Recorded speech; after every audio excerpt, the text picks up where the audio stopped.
for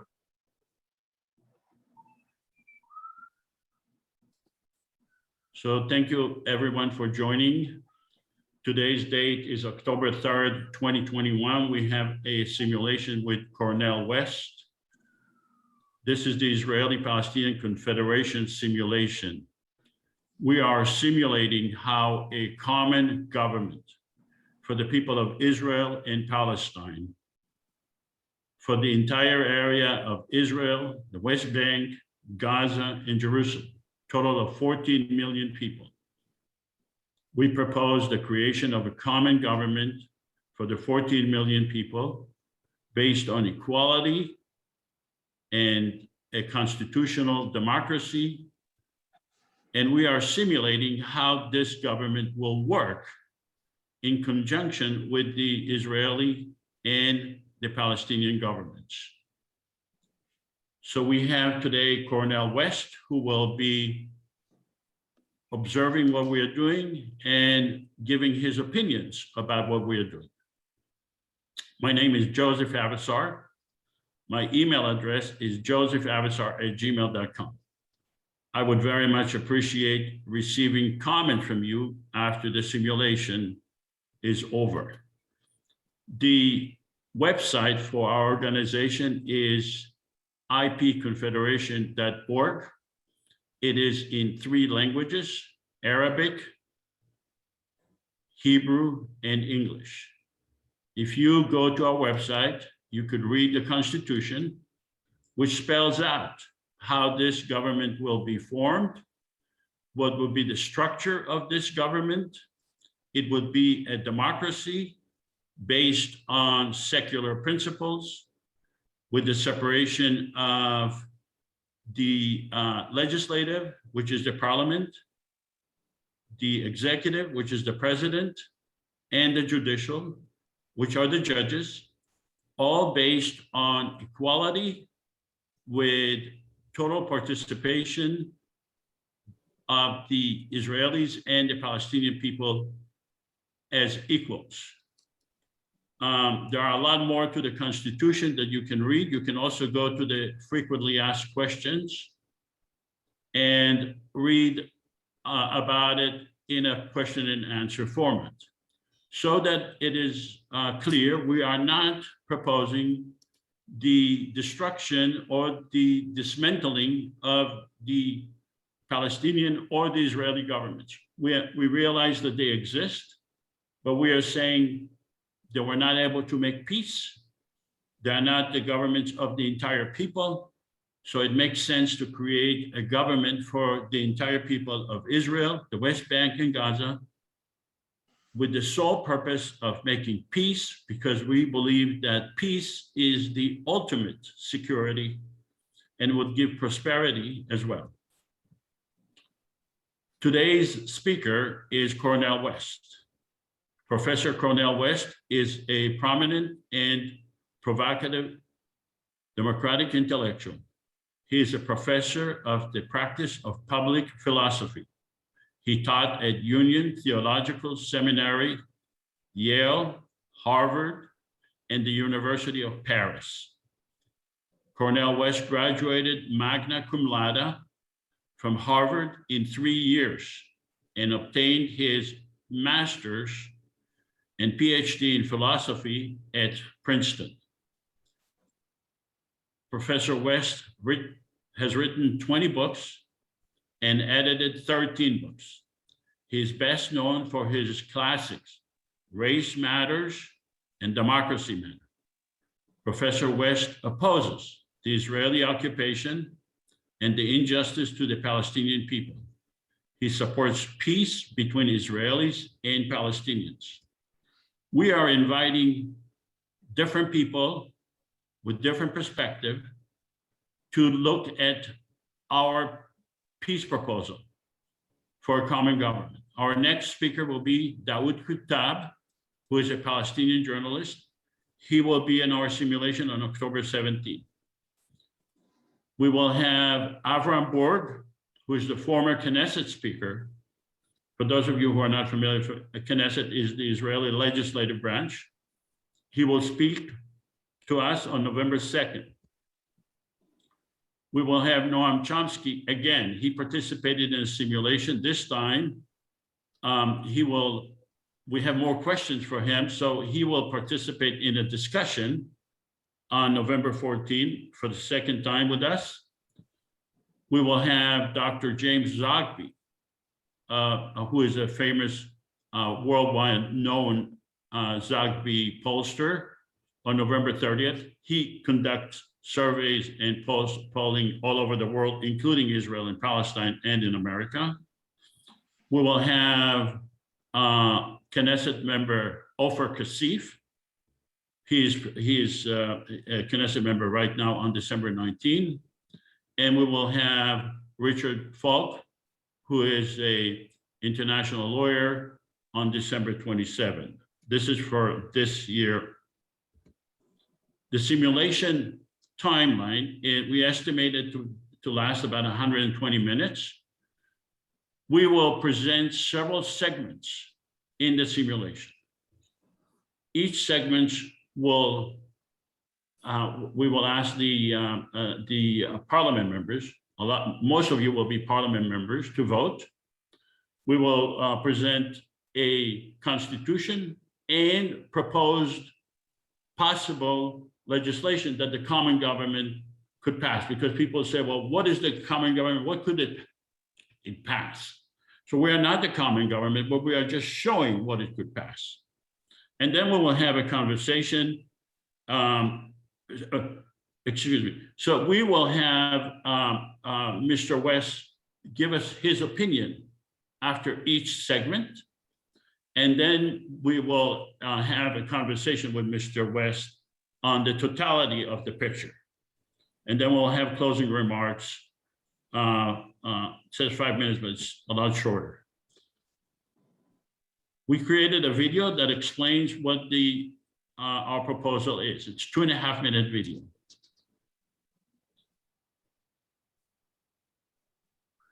The conflict between Israelis and Palestinians has endured for generations. And instead of time healing the wounds, it's only caused the anger to fester and the violence to grow. But what if there was a way to alleviate the tension? Something that may not outright solve every problem, but at least create a forum that encourages a peaceful compromise. Welcome to the Israeli-Palestinian Confederation, a common third government between the Israeli and Palestinian citizens, specifically designed to foster peace, tolerance, and economic prosperity between the two nations. Here's how it works. First off, both Israel and Palestine will keep their respective governments. Israel's Knesset and the Palestinian National Authority will remain unchanged. The Israeli-Palestinian Confederation, IPC, will be a third entity acting as a unifying agent between the two. The IPC will comprise 300 parliament members elected from 300 districts in Israel, the West Bank, and Gaza. Above them will preside a president and vice president, one Israeli and one Palestinian. In order for the IPC to pass a law, it will require a 55% majority from its Israeli representatives, as well as a 55% majority from its Palestinian representatives, thereby preventing either side from monopolizing the legislature. Of course, the IPC won't undermine the political power of either the Israeli or the Palestinian government. At any time, Israel or Palestine may veto a law passed by the IPC. If neither side vetoes, the law is passed. And the two nations are another step closer to resolution. Please help us make this a reality. The Israeli-Palestinian Confederation. We might speak different languages, but we all mean the same thing. So the simulation objective is to demonstrate how a common government could make peace between the Palestinians and the Israelis, but not only with the Palestinians and the Israelis, but also with the entire neighborhood. We're not having a historical review of who is to blame, whether it's the Israelis or the Palestinians. We are not anti-Israel or anti-Palestinians. We are for peace. Our speaker today, CORNEL West, is not a representative of the IPC. He was not asked to endorse the IPC, and we don't know if he will agree with what we are doing. He was just invited to speak and give his opinion. What we are really doing is a stress test to the IPC formula. We're inviting different people with different points of views to opine on what we are doing and to tell us what's wrong with what we're doing, why it cannot or can make peace. We are pro-peace. We are not following the Israeli narrative or the Palestinian narrative. We believe that we can have our own narrative, and that when this government will eventually be created, it will have its own narrative. It's going to be an objective narrative, not an Israeli narrative or Palestinian narrative. We will have today a rigorous discussion, but it will be a respectful, we will respect each other, and we will speak on the merits. We're not going to try to intimidate or be not respectful to each other. So that it's clear, we do not preclude other formulas for peace, but we think that our formula is the best. We had some disruptions in the past, but we haven't had it lately, and we do not anticipate that we will have it now. We will ask Mr. West or Professor West to judge the plan based on these criteria. Could the IPC formula that we present attain peace? Could it make peace? Second question, is the IPC plan implementable? Is it possible to create? And the third question, is there a downside for either the Israelis or the Palestinians? We believe that the answer to the first question is yes, second question is yes, and the third question is no. But we will ask Professor West to give us his opinions.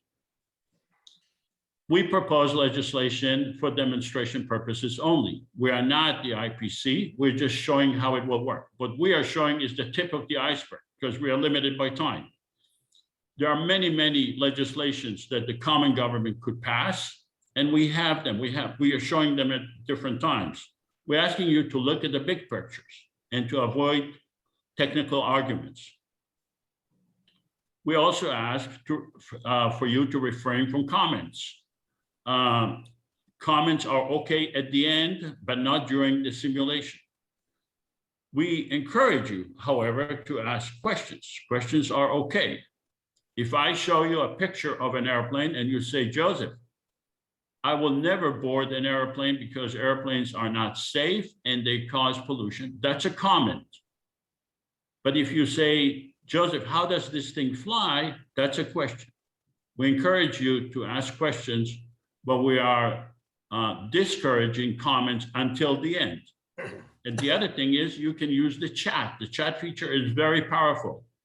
And when you use the chat, everyone can read what you are saying, but it does not disrupt the simulation that we have here today.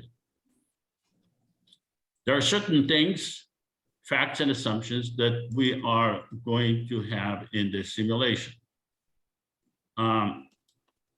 These are facts. I think everyone will agree with them. That the Israeli Prime Minister represents the Israeli people only. That the Palestinian leaders represents the Palestinian people only. These are facts. We're not asking you to assume this because we believe that you all agree that these are facts. We're asking you, however, to assume these as facts. These are not facts, but we are saying the whole simulation is based on converting these assumptions into facts. And when you, at the end, want to criticize our formula, this is a good way to start challenging our assumptions. So these are the assumptions that we want you to accept as facts for the purpose of this simulation. That we held an online election, that we had an online election platform in the last 3 months. The country of Estonia handles, with 9.5 million people, handles its election online exclusively. So we're asking you to assume that we had an election in the last 3 months. That the IPC election was for the 14 million people in Gaza, Israel, the West Bank, and Jerusalem. 14 million people were allowed to vote, excluding, obviously, minors. We also want you to assume that 5 million people voted. Palestinians and Israelis voted. 3 million Palestinians voted, and 2 million Israelis voted. We also want you to assume that the president received 1.5 million votes, that I, Joseph, was elected as the president of the IPC. I received 1.5 million votes from Palestinians and Israelis together.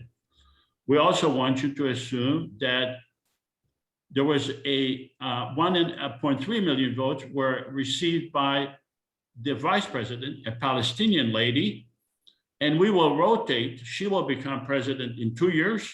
I will become vice president, but we both have constitutional duties at this time based on the Constitution.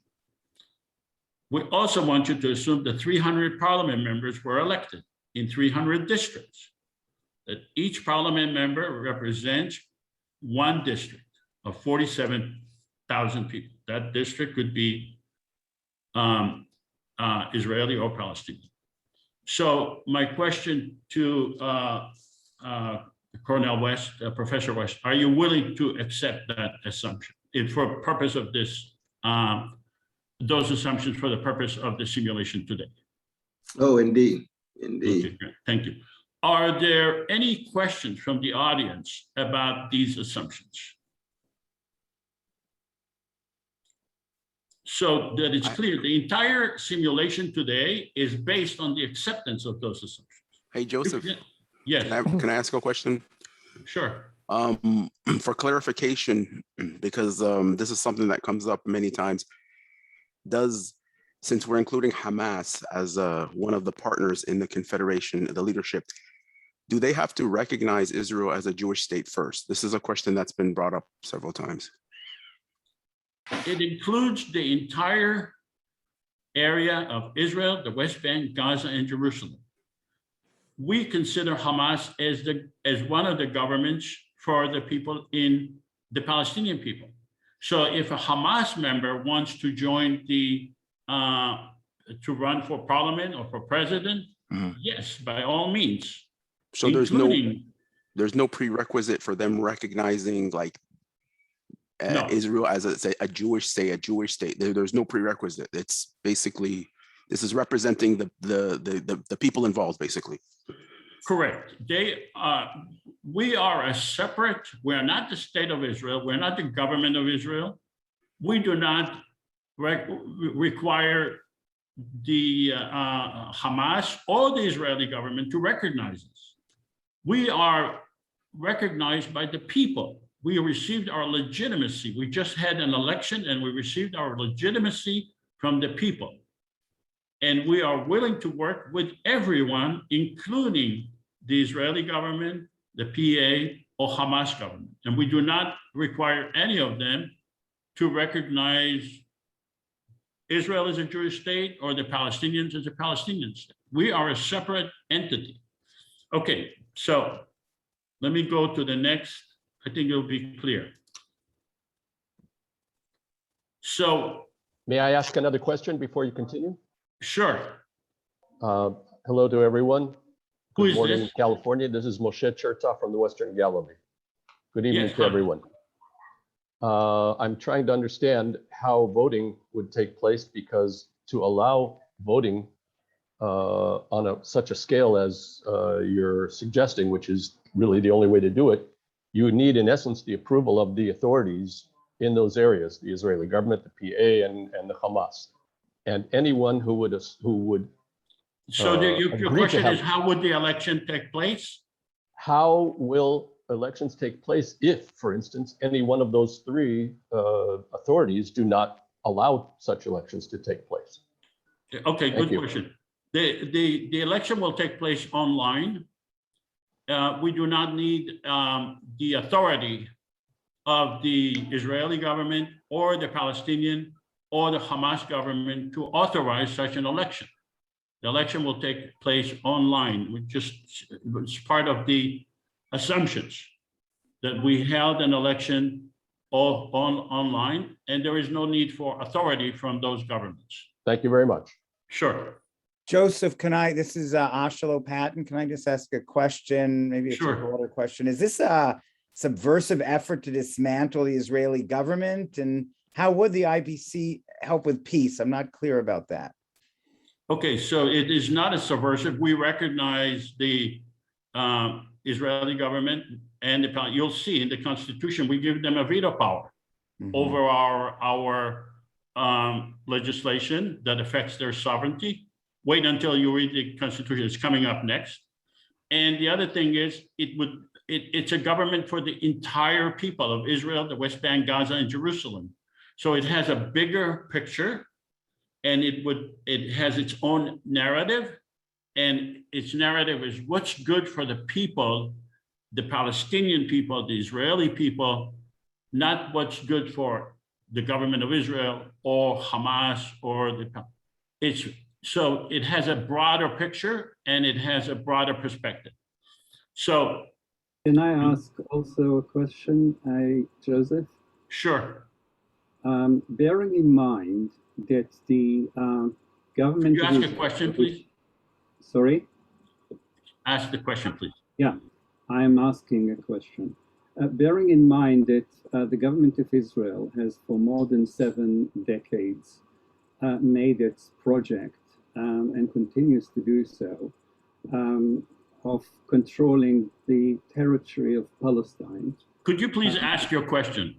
I'm trying to ask the question and you're breaking me. Okay, but no, you did. We are asking for you to ask questions. We don't really need introductions. We have a program to run, and so if you want to ask a quick question, I'm please. asking a question. Bearing in mind this, there is an asymmetry between the powers of the government of Israel and the so-called government. Could you please ask your question, sir?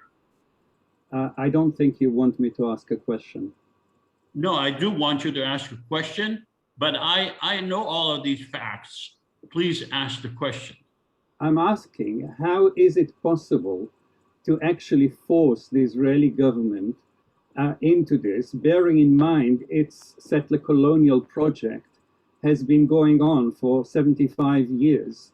And if you are accepting this government, as you just said, as the representative of the Israeli citizenship, which includes unequal citizenship of Palestinians, of 2 million of them, then you are accepting the Zionist project as fact.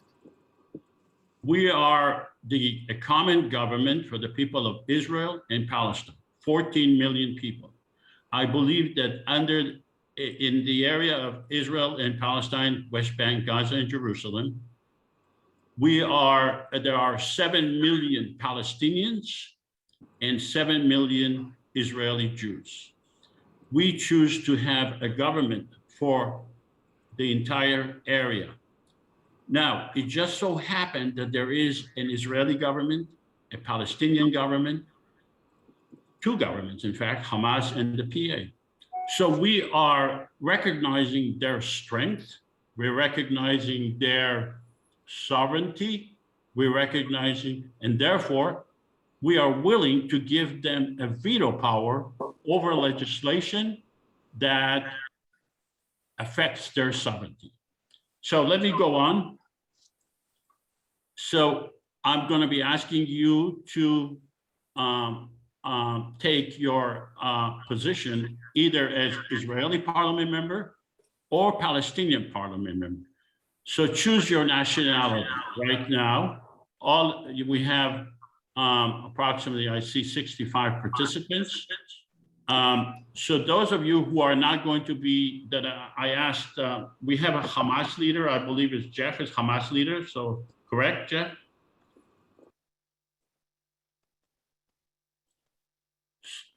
And we have a Israeli prime minister. Excuse me, yes, I'm here in Hamas leader. Okay, so you are not you are a separate government, you understand that? I do. Okay, so you are not allowed to vote. Now, I believe the person who is going to act as Israeli Prime Minister, his name is Amnon. He called me. He said he'll be late, so I'm waiting for him. I'm in already, Yossi. Okay, great. And I need someone to be a Palestinian Authority leader. I'll do it. Okay, Charles, terrific. Okay, the rest of you, please act as either Israeli or Palestinian parliament members. So you'll have to decide in your own head, are you Israeli parliament member or are you a Palestinian parliament member?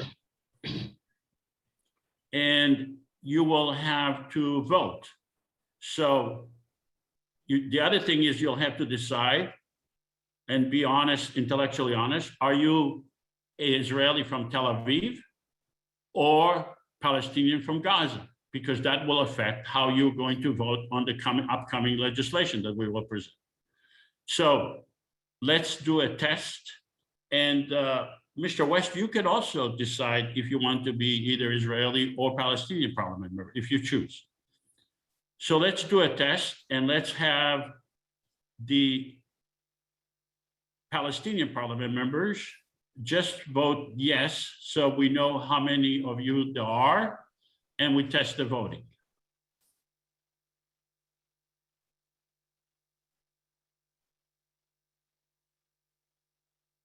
Okay, I'm going to allow a few more minutes. You don't need to vote no, just vote yes.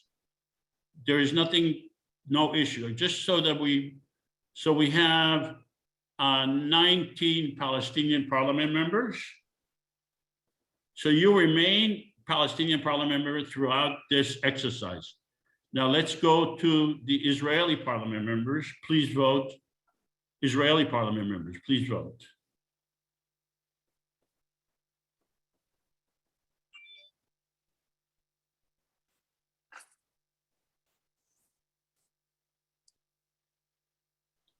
Okay, so can you publish the voting? So we have 15 Israeli, 19 Palestinian. Perfect. Okay, so let's. Hey, Joseph. Yes, sir. There's some chat here. In the name, there's 3 buttons next to your name where your picture is. If you click on that, you can rename yourself and put PA if you're a Palestinian parliament member and IS if you're an Israeli. Yeah, we don't do that anymore. Oh, okay. Oh, I missed that one. Okay. Okay. Okay, so let's read the Constitution and then we'll vote upon it. And then we'll have Professor West give us his opinion. Constitution. We believe that Palestinians and Israelis are entitled to equal rights under the law and guaranteed human rights and freedom. The Israeli-Palestinian Confederation does not intend to supersede or supplant the Palestinian or Israeli governments, nor to abrogate or undermine any agreements between those governments. So that is clear. They can agree to any solution they want, including 2 states, including borders. We are not here to undermine any agreements between those governments. We recognize the need to work with the Israeli and Palestinian governments. Our purpose is to resolve conflicts and to expand the relationship between Palestinians and Israelis in a fair and equitable manner.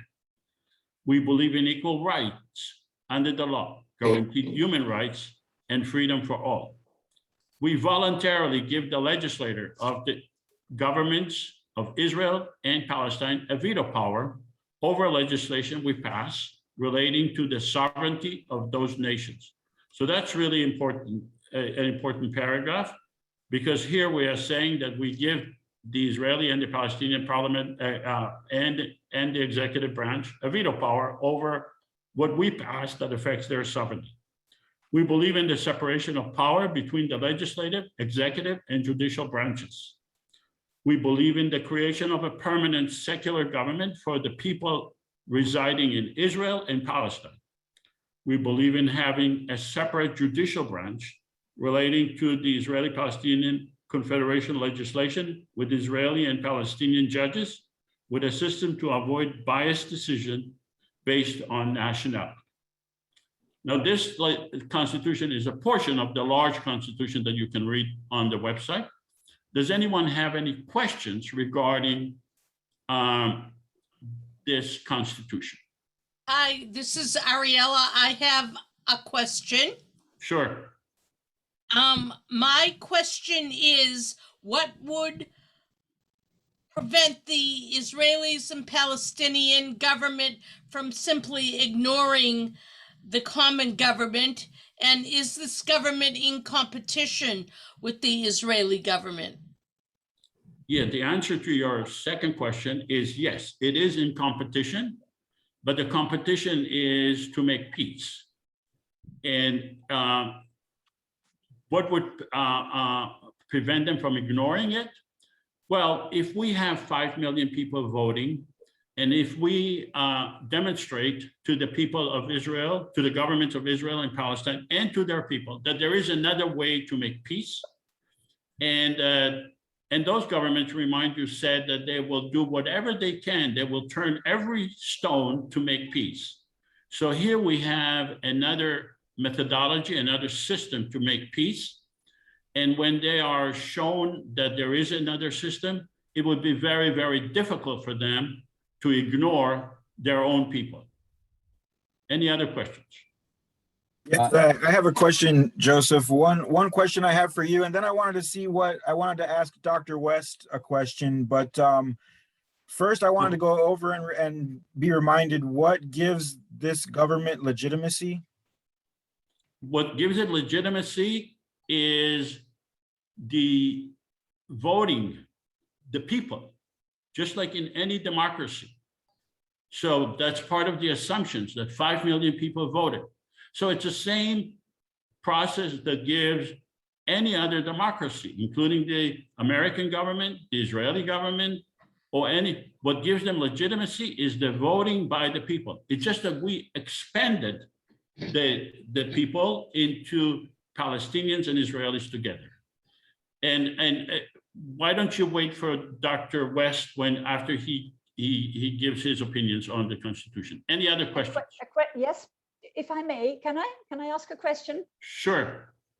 Would you be so kind as to elaborate on the veto, Joseph? Now, supposing the IPC passes a law and has to present it to both governments, Israeli and Palestinian. The Israelis say, no, just take it away, no, thanks. The Palestinians or both, okay? Now, would you then say, well, let's discuss what's the matter with it, because we can go back to our parliament, our IPC. Olivia, what is the question? The question is, that is the question. Then can you take your law back to the if it's refused, if there's a veto, can you then say, let us try to understand why you don't, what is there in this law that you don't like that makes you apply the veto? And so you take it back to your parliament, yes or no? And you try to amend it, and then you present it again and say, we've adjusted things. Yes, now, yeah, absolutely. That is my question, Joseph. That is my question. Yeah, so look, it's not going to be a process where we surprise the governments. It's going to be a process where we go back and forth before we take a vote. Okay, you're answering my question, Joseph. Okay. Right. Okay, I see other hands. Could you, okay, are there any other questions? Yes, I have a question, Joseph. This is Khalil. First of all, I'd like to thank Cornel West for being here. We're all big fans. Thank you so much for taking the time out of your day, Cornel. Thank you. Thank you. Joseph, really quick, could this common government, the IPC, agree on a 2-state or a 1-state solution? Thank you. Yeah, it could agree on any solution. It's the parliament. The parliament, the 300 parliament members could agree to whatever they want, including 2 states, including 1 state. Personally, I doubt that they will agree to that, but it's up to them. I'm not the king. Any other question? Joseph, they have a veto because it's sovereignty question. They have a veto right about it, a question like that. What's the question? I just commented that they have a veto on a question of if it will be such a state or not. Okay, so let's take a vote on this legislation? Palestinian parliament members, are you, please vote. Are you ratifying the Constitution? Palestinian parliament members, please vote.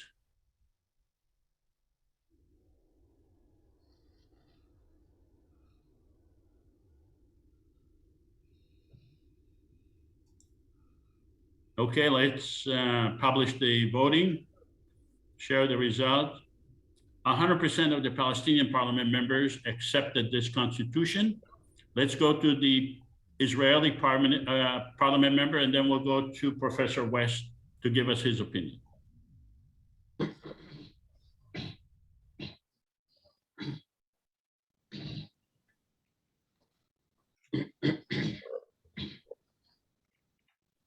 Okay, let's end the polling. 77% of the Israeli parliament members voted in favor of this constitution.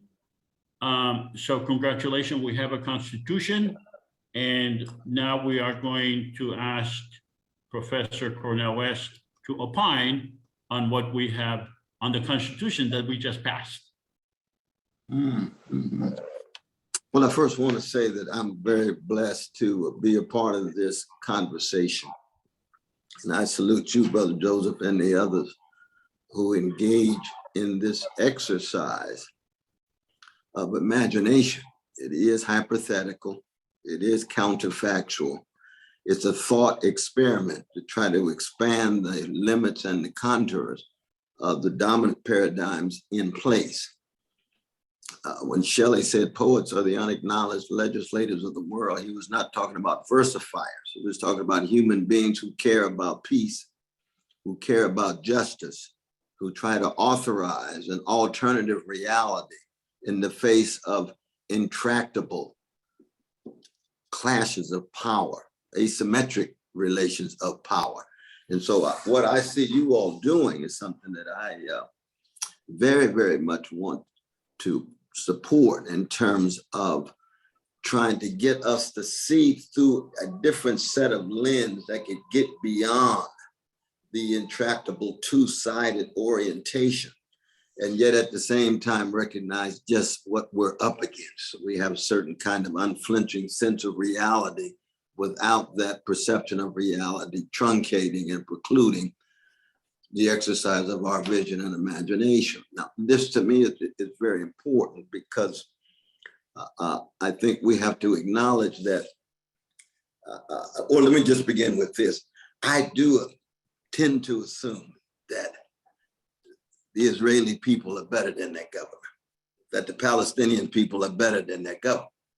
And if we can get at the voices in civil society that tend to be, or just get at voices of civil society that are open to some of the broader visions that could bring us together. And that Constitution articulates that vision. And so I think that's very, very important. So that the legitimacy of the process is one in which the voices themselves are heard in contexts where they ordinarily are subject to very, very constrained institutional realities. And that's crucial in terms of allowing people to feel as if their larger self can be accented rather than their smaller self. At the same time, when it comes to efficacy, and of course, this is where the problem is, you see, that it's very difficult to conceive of a legitimate government that really governs when you've got two other institutional units that have veto power. It reminds me a little bit of the United States Articles of Confederacy, where you've got magnificent visionary energies at work, but there's a weakness in terms of efficacy because veto power is veto power. I mean, that's very important. Veto power can reinforce the status quo that is calling into question the basis of peace. It can reinforce injustice. And if there's no veto over the veto, then we could find ourselves back into the same intractable reality.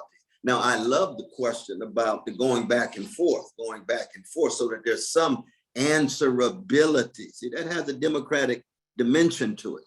So you have veto power, there's answerability. There's ways of responding.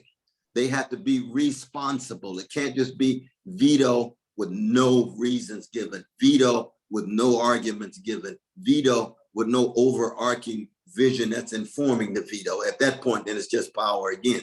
And the last thing we want in this kind of very difficult but delicate thought experiment is, Thrasymachus over Socrates, just power over morality, might over right. There's got to be some belief in the trust of each other such that the reasons that we give are taken seriously rather than just acts of power. And so I want to begin with a note of tremendous support of the process. And then I want to be very realistic about just what role veto power can actually play in terms of making it difficult for people to feel as if their grander ideals have a chance of working on the ground. Okay, so since you mentioned the veto power as being a difficult one, and so let's go to a sample of legislation that it would be very difficult to issue a veto. Mm-hmm. So that's teaching of tolerance and understanding. So both educational systems to teach tolerance in their public schools, devote a certain number of hours for both sides to teach the history of the Israelis and the Palestinians, as well as teaching Arabic and Hebrew. I want to add that I'm speaking with one of the Palestinian Nasir, and we are expanding this legislation. Educators to draft textbooks together and arrange for regular exchange of teachers. Public media on both sides to provide fair and equal coverage daily for teaching tolerance. The Israeli-Palestinian Confederation, as a facilitator, will be the facilitator to ensure that both sides are fairly represented. Now, first, do people have any questions regarding this proposed legislation? Because Professor West said that the governments could issue vetoes and that could be a problem. And what we're trying to demonstrate is that it's not going to be so easy for them to issue a veto. And that's what we're demonstrating today. Does anyone have any questions regarding this proposed legislation?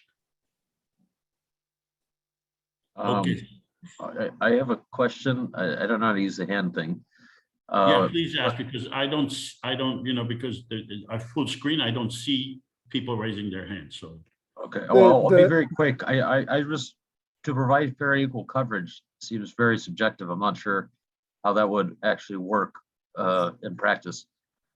And so that's the issue that strikes me. Well, yeah, that's kind of like a technical question, but that's the aspiration. That usually teams work on what equal coverage means, but that's the general intention. Any other questions? I have a question. Yeah, hi Shiraz, yes. Yeah, I agree totally that there should be a education or a school program or curriculum for both Israelis and Palestinians. My also question would be, what type of military recruitment, or will there be a demilitarization in the process of the Constitution? Okay, well, I'm asking if you have questions regarding this legislation. No, yeah, I agree with the legislation. Okay, so any question regarding this legislation? Yeah, so I say what role does military play in the Constitution? Is that a question for? In the Constitution, the military doesn't play any role. We are trying to avoid the militarization of Israel. I'll go to the next. That's a good question. So I'll go to the next. Thank you. We have legislation on that. Okay, Any other question? Well, okay. yes, but it's me speaking, Joseph. It's Olivia. Can I Yes. ask a question? Yeah, I please. don't want to be too technical, but I see an interesting number 3, educators to draft textbooks together. Would you involve the new Israeli historians as consultants? These are essential historians. Would you involve what? I'm sorry? The new Israeli historians. I'm talking about Ilan Pape, I'm talking about Finkelstein, I'm talking about Shlomo Sad, I'm talking about Yeah, it is essential. Yeah, but yes, I mean, the idea is to get to the truth. Yes. Answer is yes. Thank you. Okay, any other questions? So Yes, yeah, just a quick comment. Just a quick comment for people who want to raise their hand.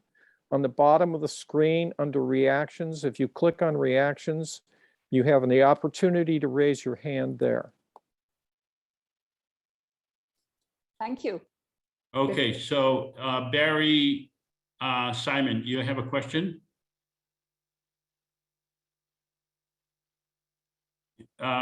Geraldine?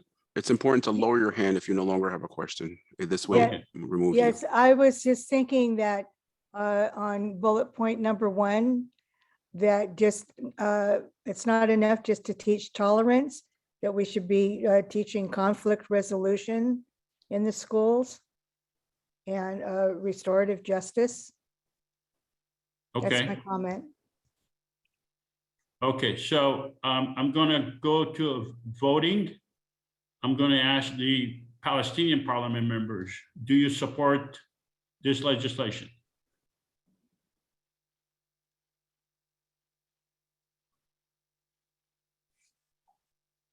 Okay, let's end the polling. 100% of the Palestinian parliament members voted in favor of this legislation. Let's go to the Israeli parliament members.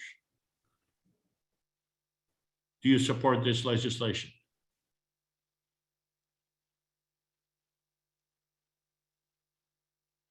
Okay, let's end the polling. 85%, so the legislation passed. And let's go to Professor West to give us his opinion once you saw, oh wait, I'm sorry. Let's go to Hamas leader. Mr. Hamas leader, are you going to veto this legislation?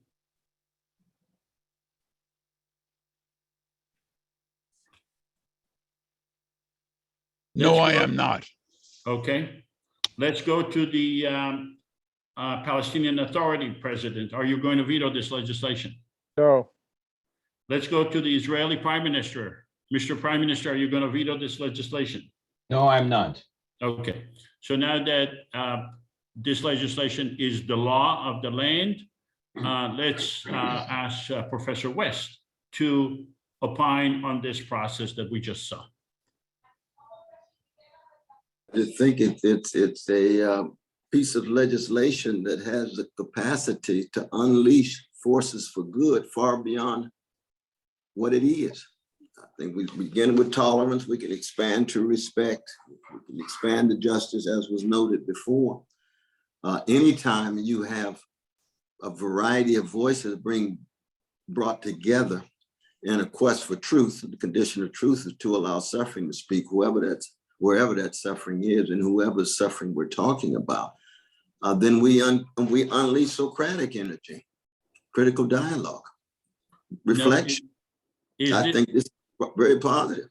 Is this sample of legislation, does it, you were talking about both sides vetoing, and there is the danger of veto. You saw this legislation and you saw that the Hamas leader, the Israeli prime minister, and the PA all agree not to veto this legislation. Does that encourage you? Oh, sure. Oh, absolutely. No, it's a positive move. It's a positive move, very much so. I mean, as you can imagine, the real difficulty is when the tire hits the road in terms of the power relations, especially in military, especially in the economic sphere.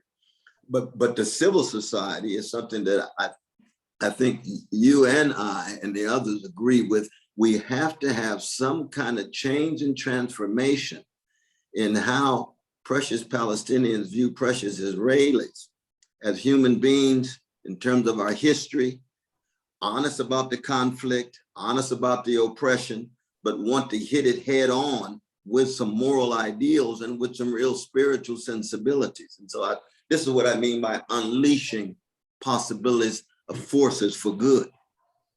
And so, yes, indeed, I think that this is encouraging. So thank you. So let's go to another legislation that we think that could have a tremendous effect. And that's the IPC demand of the superpower. Remember, now we are a common government. We are a government, independent government. We are a separate government of the Israeli government and the Palestinian government. And we want peace. So we are, I am proposing, I'm the president, I'm proposing this demand of the superpowers. And I'm going to ask the parliament to vote, and then I'll ask the Israeli and the Palestinian governments to voice their opinion, and then we'll ask Professor West. So this is the declaration. The Israeli-Palestinian Confederation demands that the US, Russia, Great Britain, and Germany alter their policy towards Israel, Palestine, and the Middle East as follows. Immediate reduction of weapon sales and supplies to this region, with all sales or transfer of armaments to end no later than 5 years from now. Immediately implement peaceful relations with all countries in our region. Use economic power to encourage peaceful relations among all countries in this region. Compel consistent standards that they apply to themselves, including but not limited to civil society, peaceful existence, and democratic principle to the countries of the Middle East. Now, this declaration is not submitted to the Israeli and the Palestinian government for veto because it doesn't affect their sovereignty. However, we encourage all governments in the Middle East to adopt the same. Does anyone have any questions regarding this demand by our government, the Israeli-Palestinian Confederation? I have a quick question. Can that include Iron Dome? Immediate reduction of weapon sales, can that include Iron Dome, which can be viewed upon as a weapon or not? But we just saw last week, controversial topic about the Iron Dome getting funded. In my opinion, yes, because we want the cessation of the war, and we want the governments to talk about peace.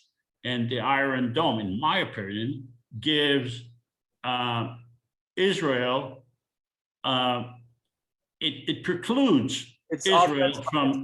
It's offense by defense. It's a weapon, even though it's a defensive weapon. So Saeed says it doesn't fall into weapons of mass destruction, but I don't know, maybe it does. Yeah. Any questions? Any other questions? Joseph, I have a question. I don't want to, if there's somebody raising their hand, I don't want to step over anybody, but the legislation calls for US, Russia, Great Britain, Germany. What about other countries that are supplying weapons? Like, for example, like some people argue that Iran, North Korea, or something are supplying weapons. Yeah, good question. So we can add the entire other countries that, yes. Any other questions? Joseph, this is Amnon. I just wanted clarification to Kahil. As you probably know, Kahil, that the Iron Dome cannot be used for attack. They're not designed to attack. They cannot attack anything. It's purely defensive, as you said correctly. So if there will be a cessation of war, naturally the Iron Dome will be useless. But initially, something for defensive only should stay until we don't need it anymore. But as I said, the Iron Dome cannot, by design, cannot be used to attack. They just shoot down missiles that come to attack. It blocks. It's the shot. Right. Can I, as Hamas leader, can I chime in here? Yes. Yeah, I mean, it is designed as a defensive weapon, but if a weapon is such a perfect defense as Iron Dome is, that gives the person who owns it freedom to attack. It's like the first strike, it's when it's like going back into the Cold War with the first strikes and the retaliation with nuclear weapons. If one country has Iron Dome and Iron Dome perfectly protects itself, it then gives that country freedom to attack at will. So it's not simply a defensive weapon. And as Hamas leader, I worry that the only voice that Hamas has is the only way that we can get any attention on the world stage to the blockade that Israel has imposed on us is by shooting rockets now and again. So we consider Iron Dome more than just a simple defensive weapon. Let's take a vote and ask the Palestinian parliament members, do you support this demand? Palestinian parliament members, please vote.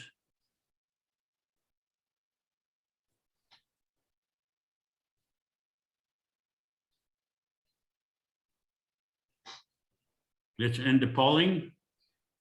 94% of the Palestinian parliament members voted. Let's have the Israeli parliament members vote.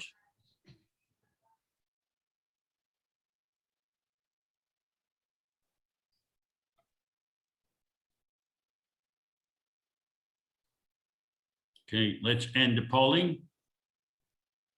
Share the results. This 42% of the Israeli parliament members voted against this. So we are not going to be able to do this declaration. At this time, I will be speaking with the parliament members to try to amend this and come up with a better declaration. Let's go to the next, let's go to Cornel West and ask him to opine on this demand of the superpowers. Yeah, I mean, my first question would be, I would like to hear the strongest arguments of the fellow Palestinians in their legislature who voted against this. Could you expand on that? That the if we have that kind of divide, because that's a significant divide on one side as opposed to the other side.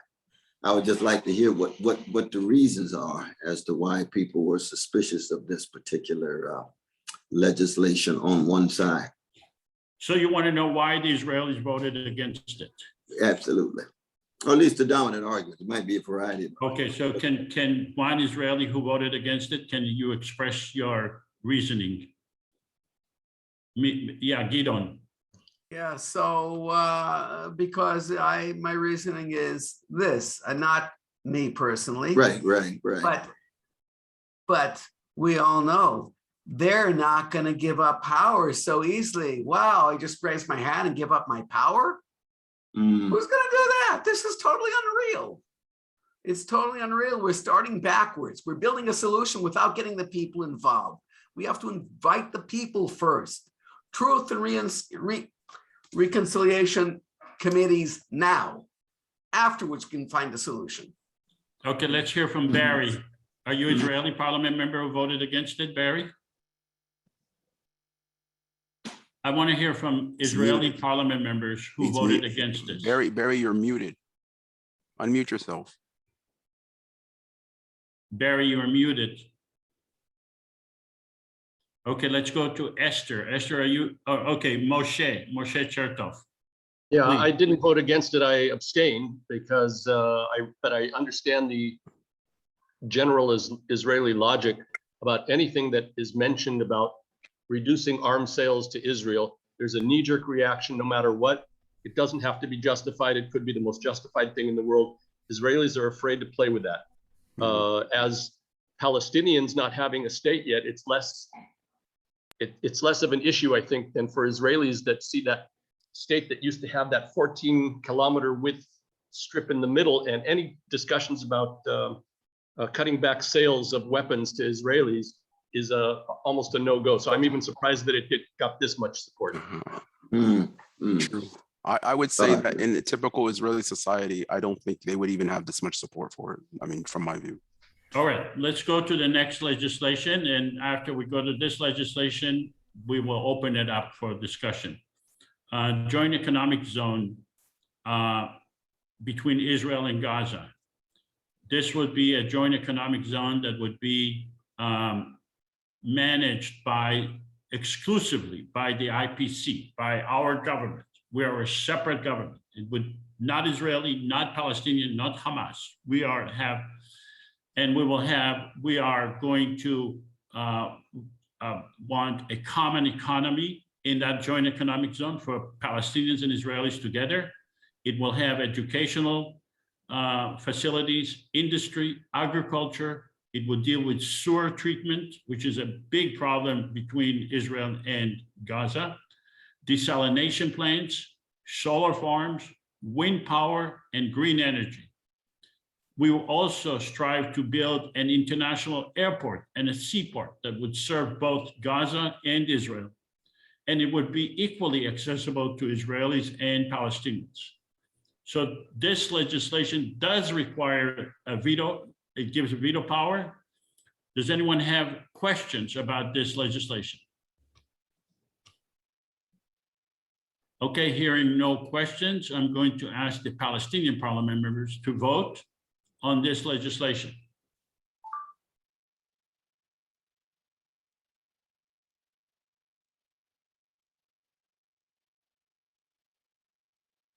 And the polling published the results. 100% of the Palestinian parliament members voted in favor of this legislation. Let's go to the Israeli parliament members.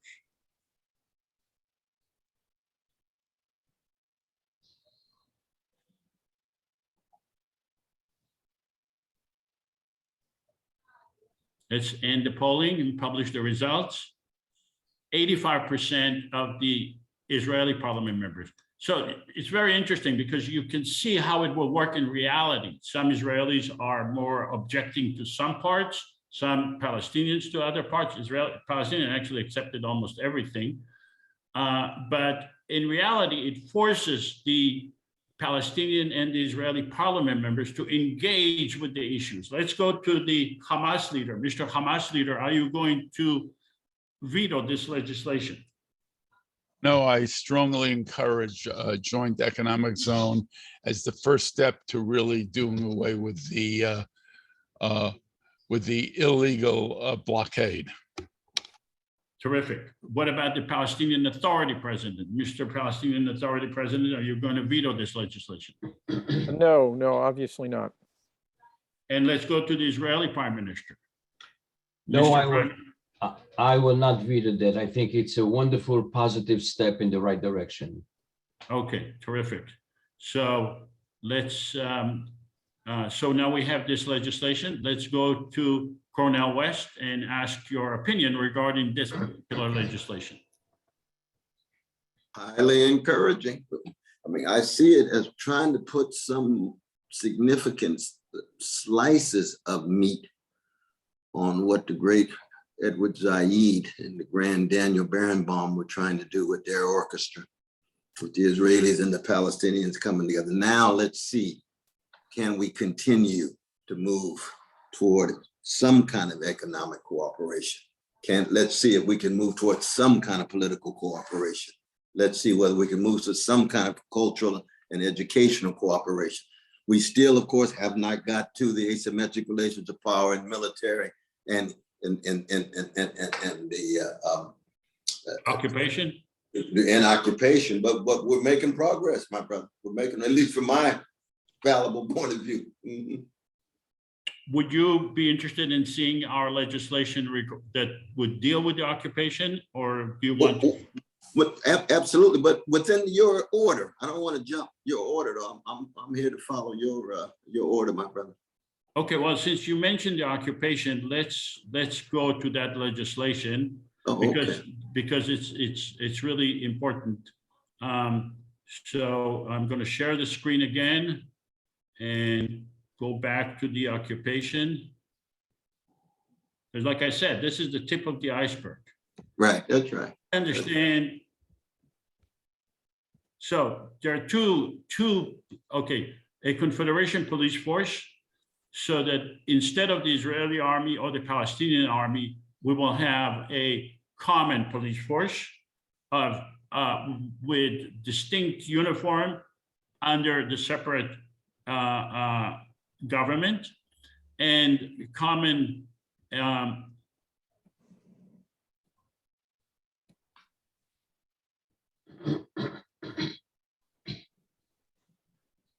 so common passport, of course, and improving, redrawing the wall, so to redraw the wall. This legislation is difficult, but we amended it, requiring the Israeli government to, and liaison offices between Israel and Palestine. I think the wall. Okay. The wall one was an important one because that's kind of the fundamentals of the occupation, the wall. Yes. Okay, so let's take a vote on that. Right there. Oh, you just passed it.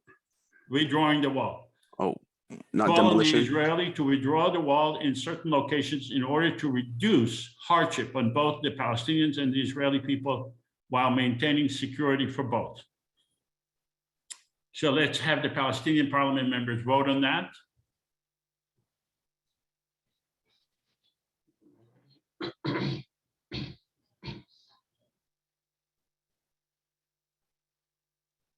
Let's publish the result. 82% of the Palestinian parliament members in favor of this. Let's go to the Israeli parliament members. Please vote.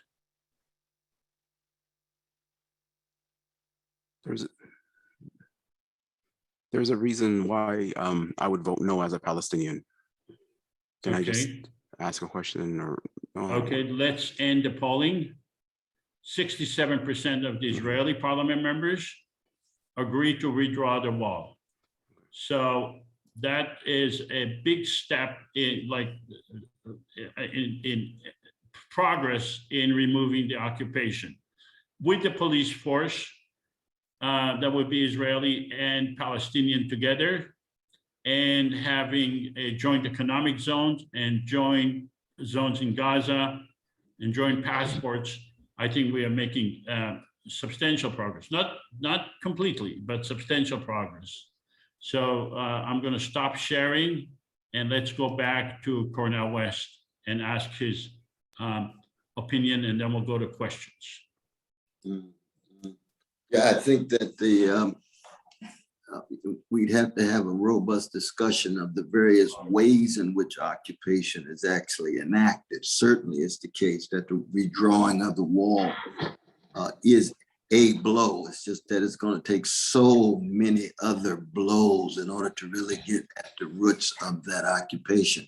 But certainly this is, again, it's a move in the right direction. Now, a lot hangs on what we mean by redrawing. You know, what does that consist of? Because I mean, I go back to the years when even when we called it a wall, you know, we were pushed against the wall and viewed as anti-Semitic and so forth and so on, and we were just trying to call it for what it was. But we've made progress since then. So I don't want to linger on the past, but I do want to just acknowledge the ways in which we're trying to engage in blows against structure of domination. And we want to be candid about the various forms that it takes, but we also want to be honest about the progress that we're trying to make. And there's always a kind of utopian quality here. And I use utopian not in a negative sense. I mean, utopian possibilities is precisely what Shelley had in mind. Imagination, empathy, authorizing a better reality. Now, I know, Brother Joseph, you use the word peace, and I like to use the word peace and justice together. I'm Christian, I'm tied to Hebrew scripture. And so, you know, Hesed is not just about peace. Righteousness is not just about peace, it's about justice that goes hand in hand with the peace. But I think we have to also be, in some ways, gentle with each other at this moment in terms of making sure our full-blown imagination is put out there, and then we can come back and say, well, do we think this is workable? Do we think this is efficacious? Do we think this is realistic enough? Because if we start too much with what is realistic, well, we can find ourselves in a moment of despair, which is where we don't want to be. So let me go back to the questions that I asked at the beginning, Professor West, and that is,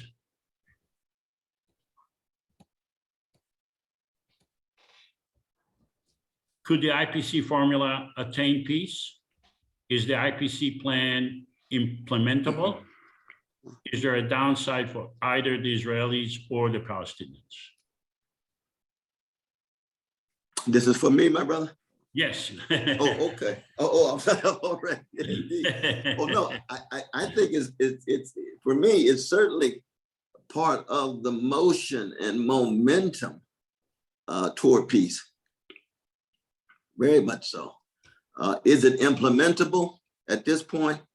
It's hard to say, because what's at place and the status quo that is in place still makes it hard to conceive of how that veto power wouldn't preclude or foreclose. I would say Trump, but I don't want to refer to the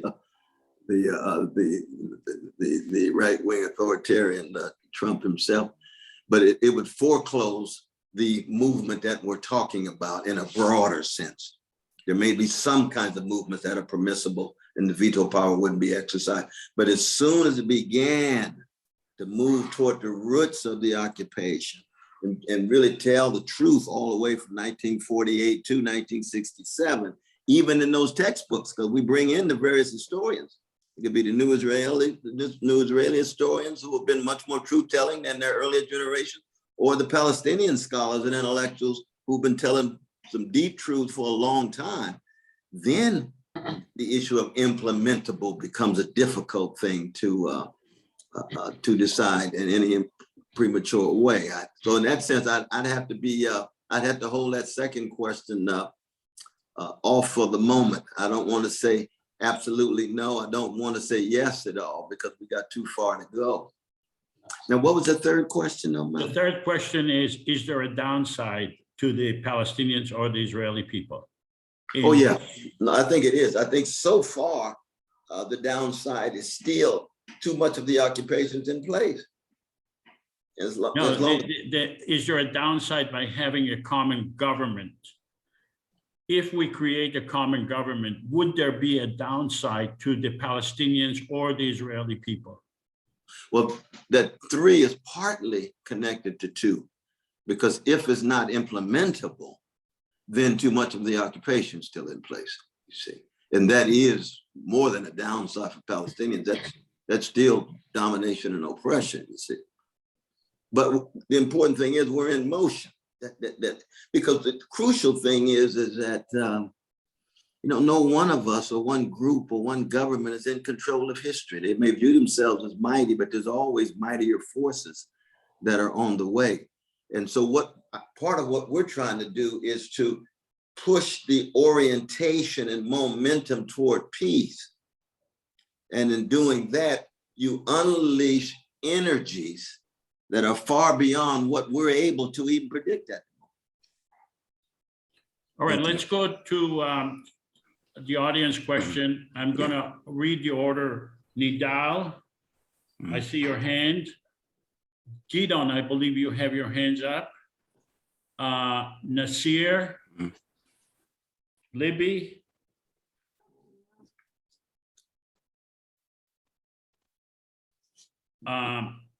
Amnon. Joseph, are these questions for Dr. West, Joseph, kindly? Yes. Oh, okay, thank you. Okay, Can let's you put me start on with the list? Can you put me and on the list? I'll develop the list as we go along. Let's start with Sure, thank you. Thank you, Joseph. Thank you, everybody, for being here. And a big thank you to Dr. West. We are really proud that you are here with us. I just want to tell you that the Palestinians love you. From the heart of every Palestinian, everywhere, we tell you, thank you. We are proud of you. You are a role model for us. You are a role model for all the discriminated against and the subjugated people in the world. My question for you, I don't want to be too long. My question for you is, do you have a vision for peace in the area that you prefer? do you think a two-state solution is a reasonable solution, or do you think the Palestinians should aspire to the model of the African-American Black people in the United States and ask for a complete justice and a one-state solution with complete, full human rights to everyone? Thank you, Dr. West, for being here again, and we really love you. Thank you. Stay strong, stay proud, and stay loud, please.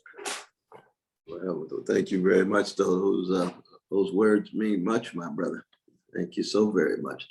But I don't have either a definitive solution or even a workable solution to the issue. For me, it's first always being explicit about what the moral and spiritual dimension of this conflict really is. So under all conditions, we've got to make sure that the humanity of people is being affirmed. So that a Palestinian baby has the same value as Israeli baby has the same value as a Palestinian baby, and we're going to be consistent across the board, both sides, whatever, because morality and spirituality is much deeper than both sides.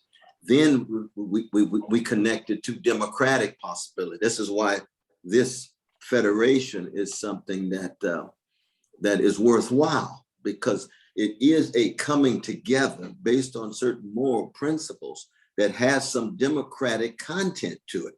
It may not have enough to be able to deal with the intractable realities at the moment, but at least it allows people to come together and expand their imagination. Now, whether in fact the one secular state or the two-state, I mean, right now the two-state solution is being so thoroughly undermined by present policies, Israeli policy, that it's hard to conceive of it. And yet, in my own mind, I've always thought that the one secular state from a people, both of whom have been so deeply hated. I mean, Jews hated for 2,000 years from a variety of different peoples all around the world, disproportionately Christians. Actually, we Christians have contributed much more anti-Jewish hatred than any other religious civilization. But then Palestinians hated. And too often by too many Israelis themselves. So that to have two peoples in one secular state and being able to live together, that requires a transformation of a culture and the forging of a common culture and a civic culture that's very difficult to pull off. I think it's possible, but we have to be very honest about that. And therefore we can understand some of the fears of people who think that a secular state. Edward Said and I used to fight about this all the time because he was strong with the secular state. He's a secular brother, you know. And I believe in secular states and so forth. But I just want to ensure that there's an equalizing of power and equalizing of respect and equalizing of dignity. And that's economic and military on the one hand, it's cultural and civic on the other. But it's also psychic. It's also psychic, and I'm concerned that the inner life of Palestinians, the inner life of Israelis, has to undergo a change if there's actually going to be a possibility of what this federation is talking about. But thank you for your question, though, brother, and your kind and generous remarks. Absolutely. Gidon, did you lower your hand or you have a question? No question. Okay. Let's go to Nasir. Thank you, Joseph. Thank you also, Dr. West. I'm a Palestinian with roots from Jerusalem, and I'm happy to be residing in one of your hometowns of Sacramento. And we say Sacramento. Sacramento in the house. And yeah, so I wanted to thank you because I think you brought some very pragmatic views in regards to too much utopia in what the IPC is doing, because it is a utopian idea, but there are some very serious pragmatic issues. And one thing that I want to ask you is, if the IPC focuses more on sort of the idealistic cooperation in education and economic cooperation, one thing as a Palestinian that I'm terrified from, and I want to ask you, is this fear justified, is that while we're talking about economic cooperation, educational cooperation, we are literally losing our lands to settlement expansion and policies and militarism. And this is the main thing that I hear from Palestinians. Like, we're sitting talking about peace for 30 years, and we went from 200,000 settlers in the West Bank to 750,000. So just your comments on that. Is that what you meant by a little too much utopia? Well, I mean, that's what I meant by making sure that we don't downplay the issue of military, economic, and land taken and settlers expanding. You see, we have to have a conversation that can embrace the educational, the civic, but it has to also highlight the military, the economic, the issue of land taken, land dispossessed, and so forth. And I think, we all have a maturity to be able to keep track of all of those. That's why your voice is very important in terms of making sure we don't end up just talking about one while this other reality is taking place. That's part of what Zaid was concerned about too. So I agree with you. I think part of this has to do with the kind of transformations taking place in the American empire itself, because you cannot talk about the issue of Israeli power without talking about American power and the way in which the American empire facilitates that settler expansion in a variety of different ways, civically in terms of monies coming from American society, and governmentally in terms of coming from the American government itself. And so one of the reasons why the battle that's taking place right now in the States is very, very important. This is why the crucial issue of PDS is something that has to be hit head on. We can argue back and forth. I've had public debates on C-SPAN with Brother Alan Dershowitz, which we go at it tooth and nail. That was about 3 years ago. And we've gone at it tooth and nail at Harvard and other places. He's got his own perspective that I think is wrong. I've got my perspective that I think is right. But it's a battle over how do you engage in nonviolent forms of accenting this settler expansion, this military might, and this occupation, this subjugation. So my answer to your question is yes, my dear brother. I think it's important to accent that, to keep track of that on the ground, even as we continue to be a part of these very important conversations. Thank you. Thank you so much. All right, let's go to Karen Pally.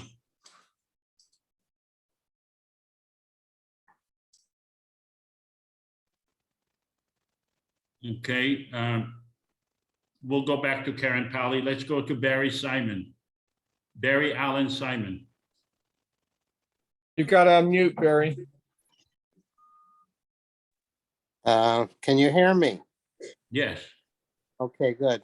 I have friends of mine who live in Ariel, and I know of others who live in what are called the settlements in what's now called the West Bank.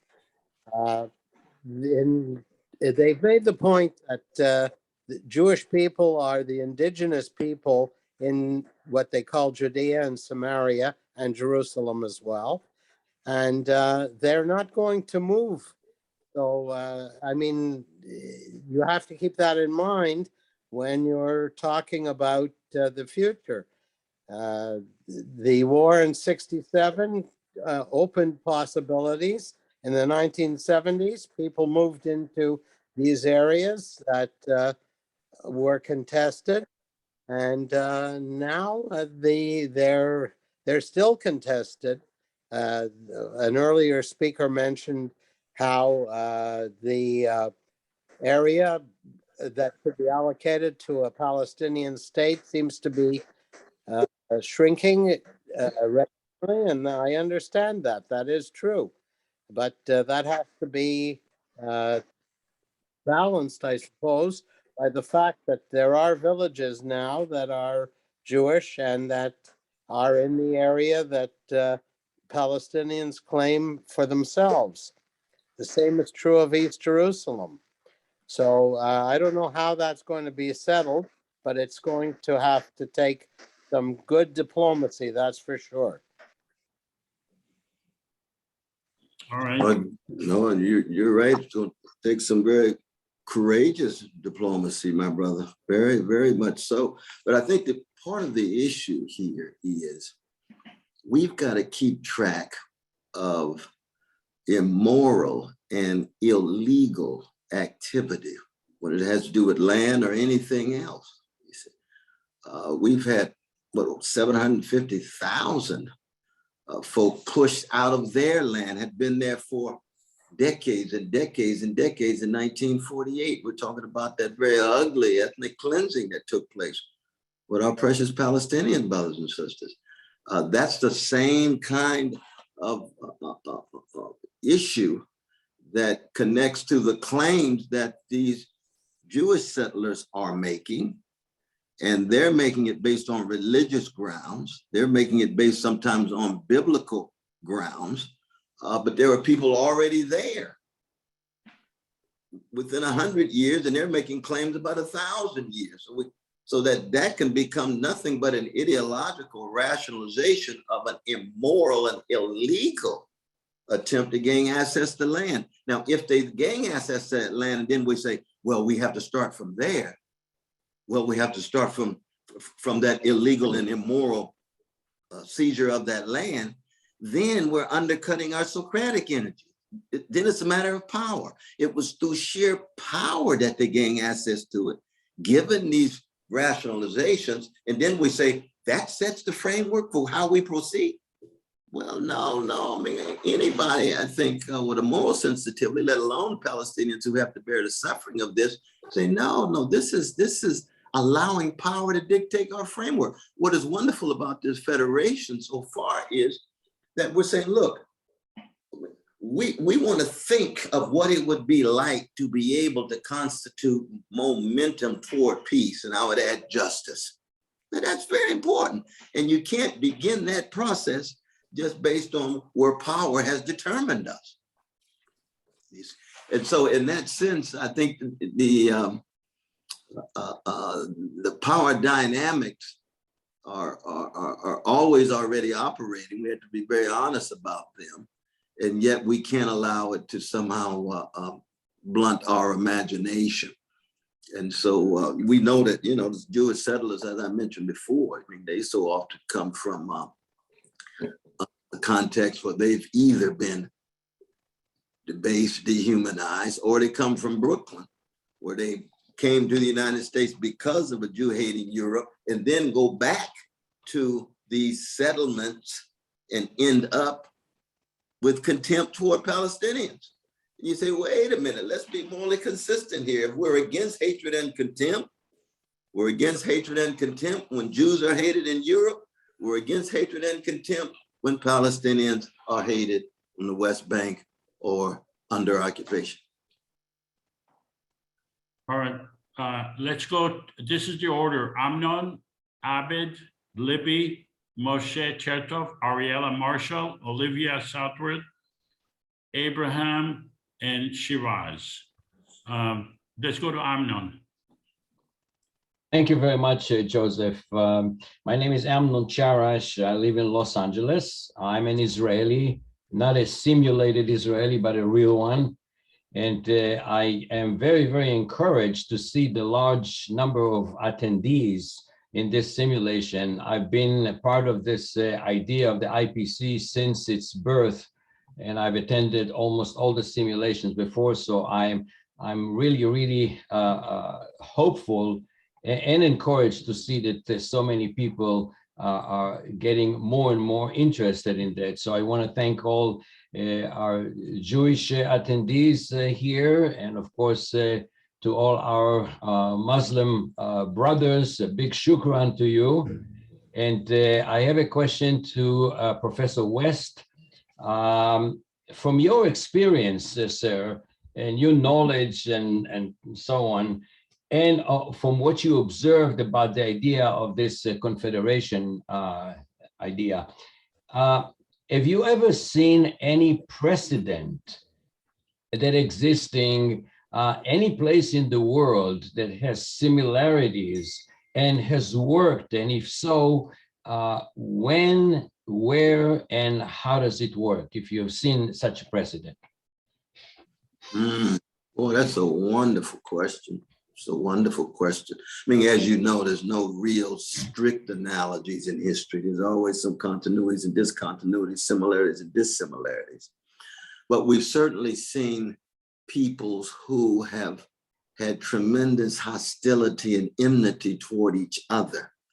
And when visionary and moral and spiritual leaders emerged on both sides, they were able to convince enough folk to see things differently, to come together and work together and create bonds of trust and ties of empathy and sympathy. But here it's a matter of a certain kind of high quality leadership. We're not talking about leadership on television. We're not talking about leadership in the newspaper. We're talking about local leaders that transform perceptions. And this is, for me, one example. I already mentioned, you know, the orchestra. There's a variety of very wonderful Israelis and Palestinians who have tried to create context of coming together, truth telling, witness bearing, even when they disagree. We're not talking about the formation of a political group or ideological group. We're talking about people who are able to overlap long enough that they're calling into question some of the assumptions they had and are willing to have new ways of seeing and being and living in the world.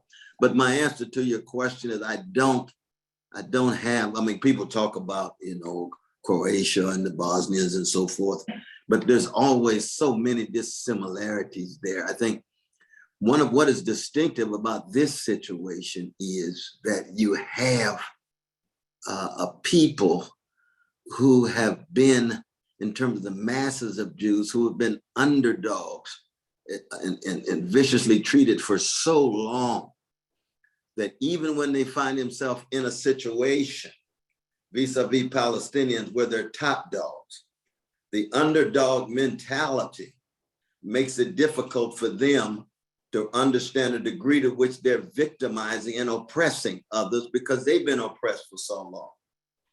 And when you have thousands of years of that kind of orientation toward the world, you might, I'm not talking about individual Jewish success stories, but I'm talking about just the masses of Jews being hated and haunted and so forth.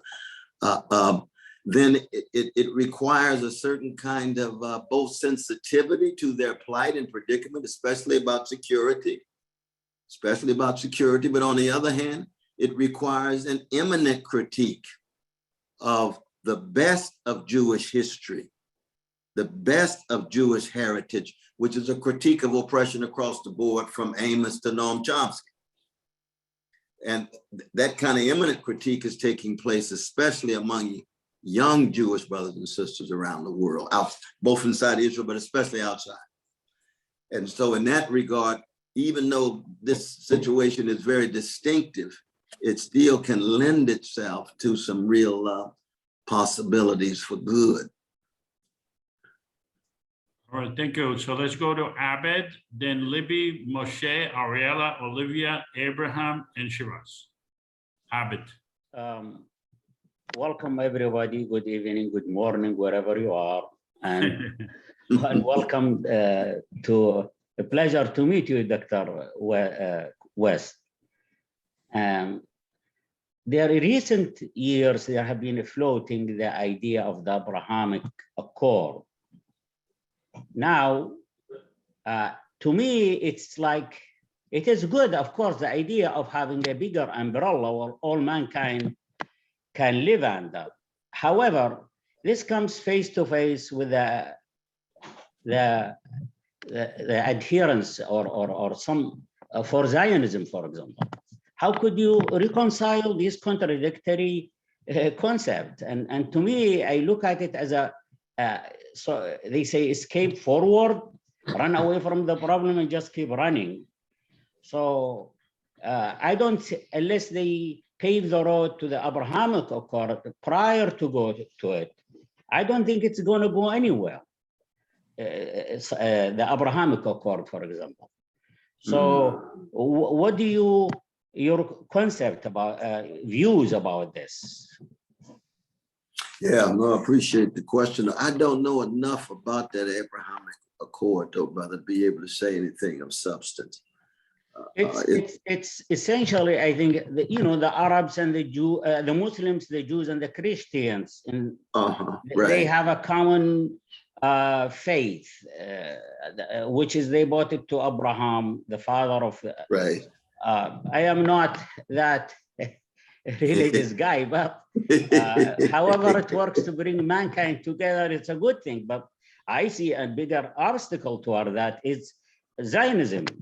And it's, in my view, it is hurting the Israelis or the Jews themselves. They are imprisoning themselves in this conviction, and I think it's a big obstacle, has to be dealt with by people like Joseph and goodwill people, and the Israelis are educated society, and it's a tougher question for them because they have been brainwashed for those who believe in it for so long, since they were kids.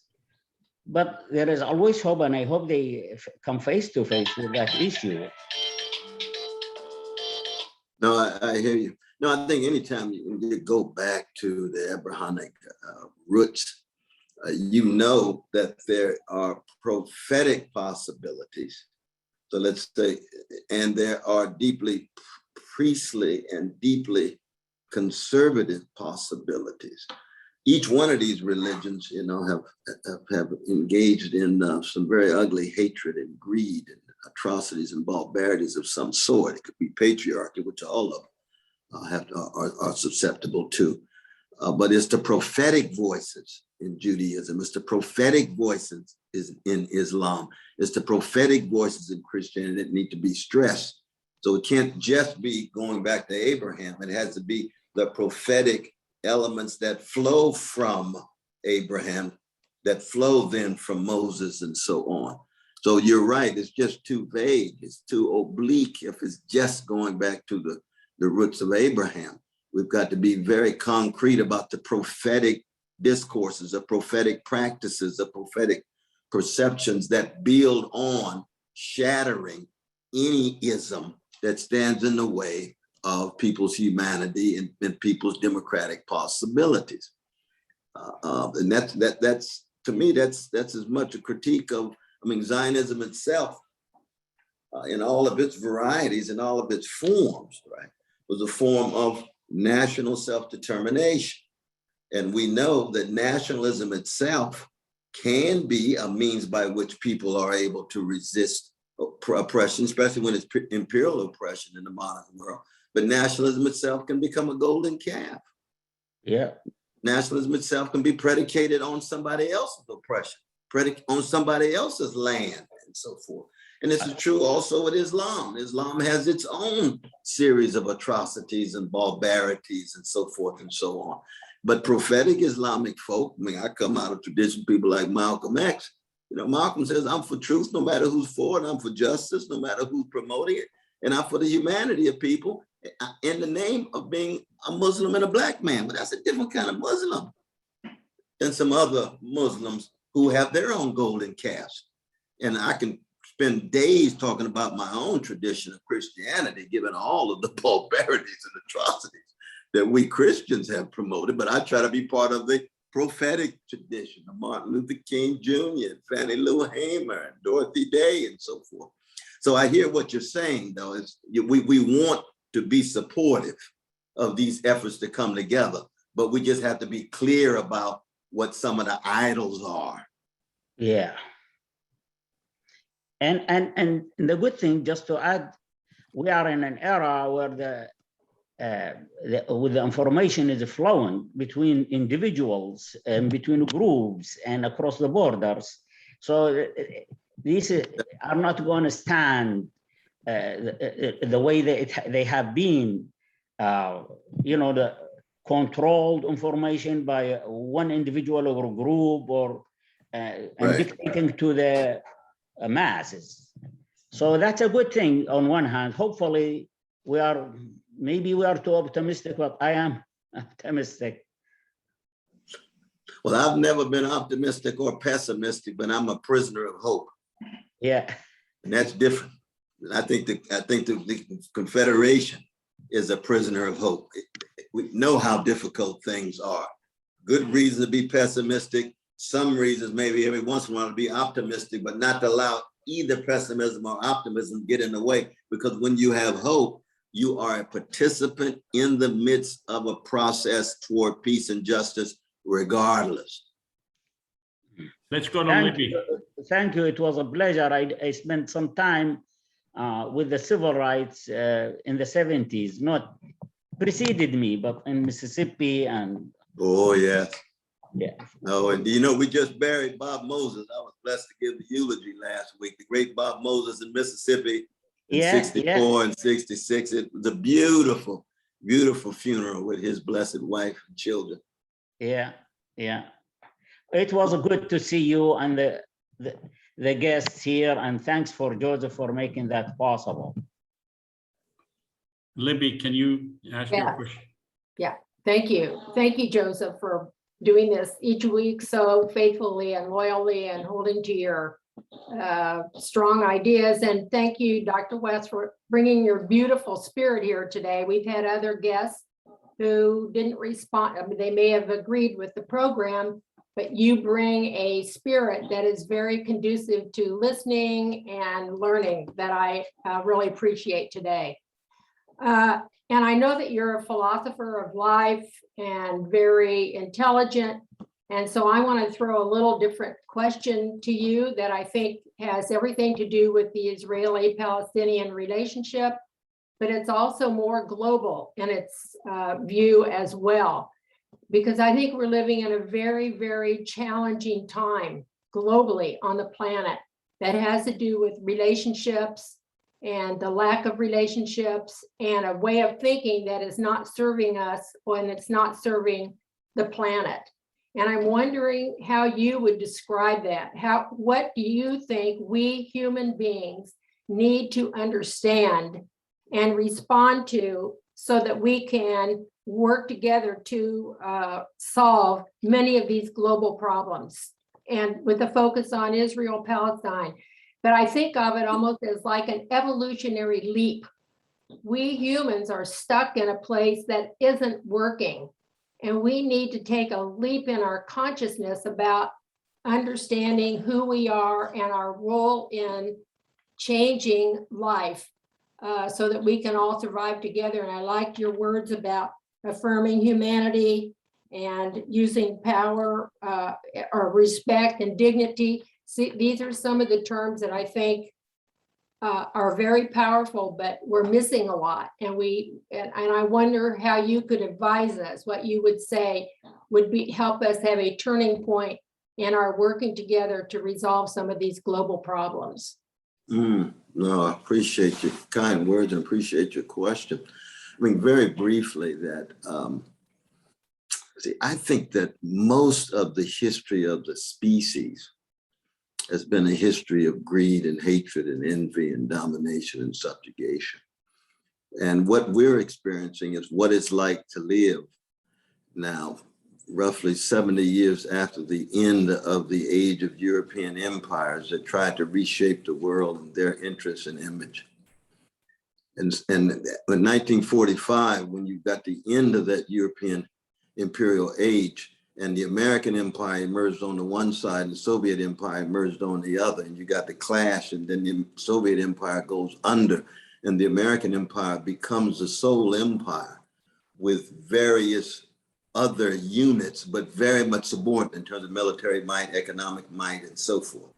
And so the lens through which we look at the world is one in which these transformations have been so deep that we haven't even begun to come to terms with them. Now, in 2021, we're experiencing the decline and decay of the American empire. And so the Israeli-Palestinian conflict is absolutely, is one in which, going back to 48, with the ethnic cleansing, with both the Soviet Union and other countries enabling that particular nation state, with Jews jumping out of Jew-hating Europe, jumping out of the fire, and looking to go somewhere else. Is it Uganda? Is it Costa Rica? Oh no, it's going to be Israel. They're looking for something else because they're being hated, they're being killed.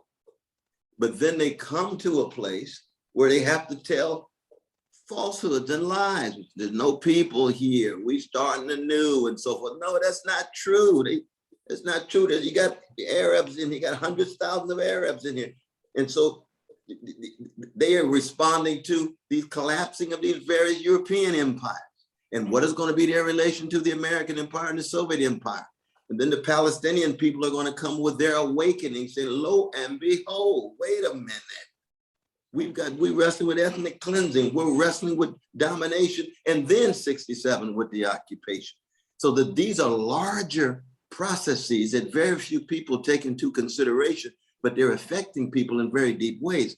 And I view our role as being strong counterweights against the greed, the hatred, the envy, the occupation, domination anywhere, occupation anywhere. We're talking at this particular point about a particular set of practices of ethnic cleansing and occupation.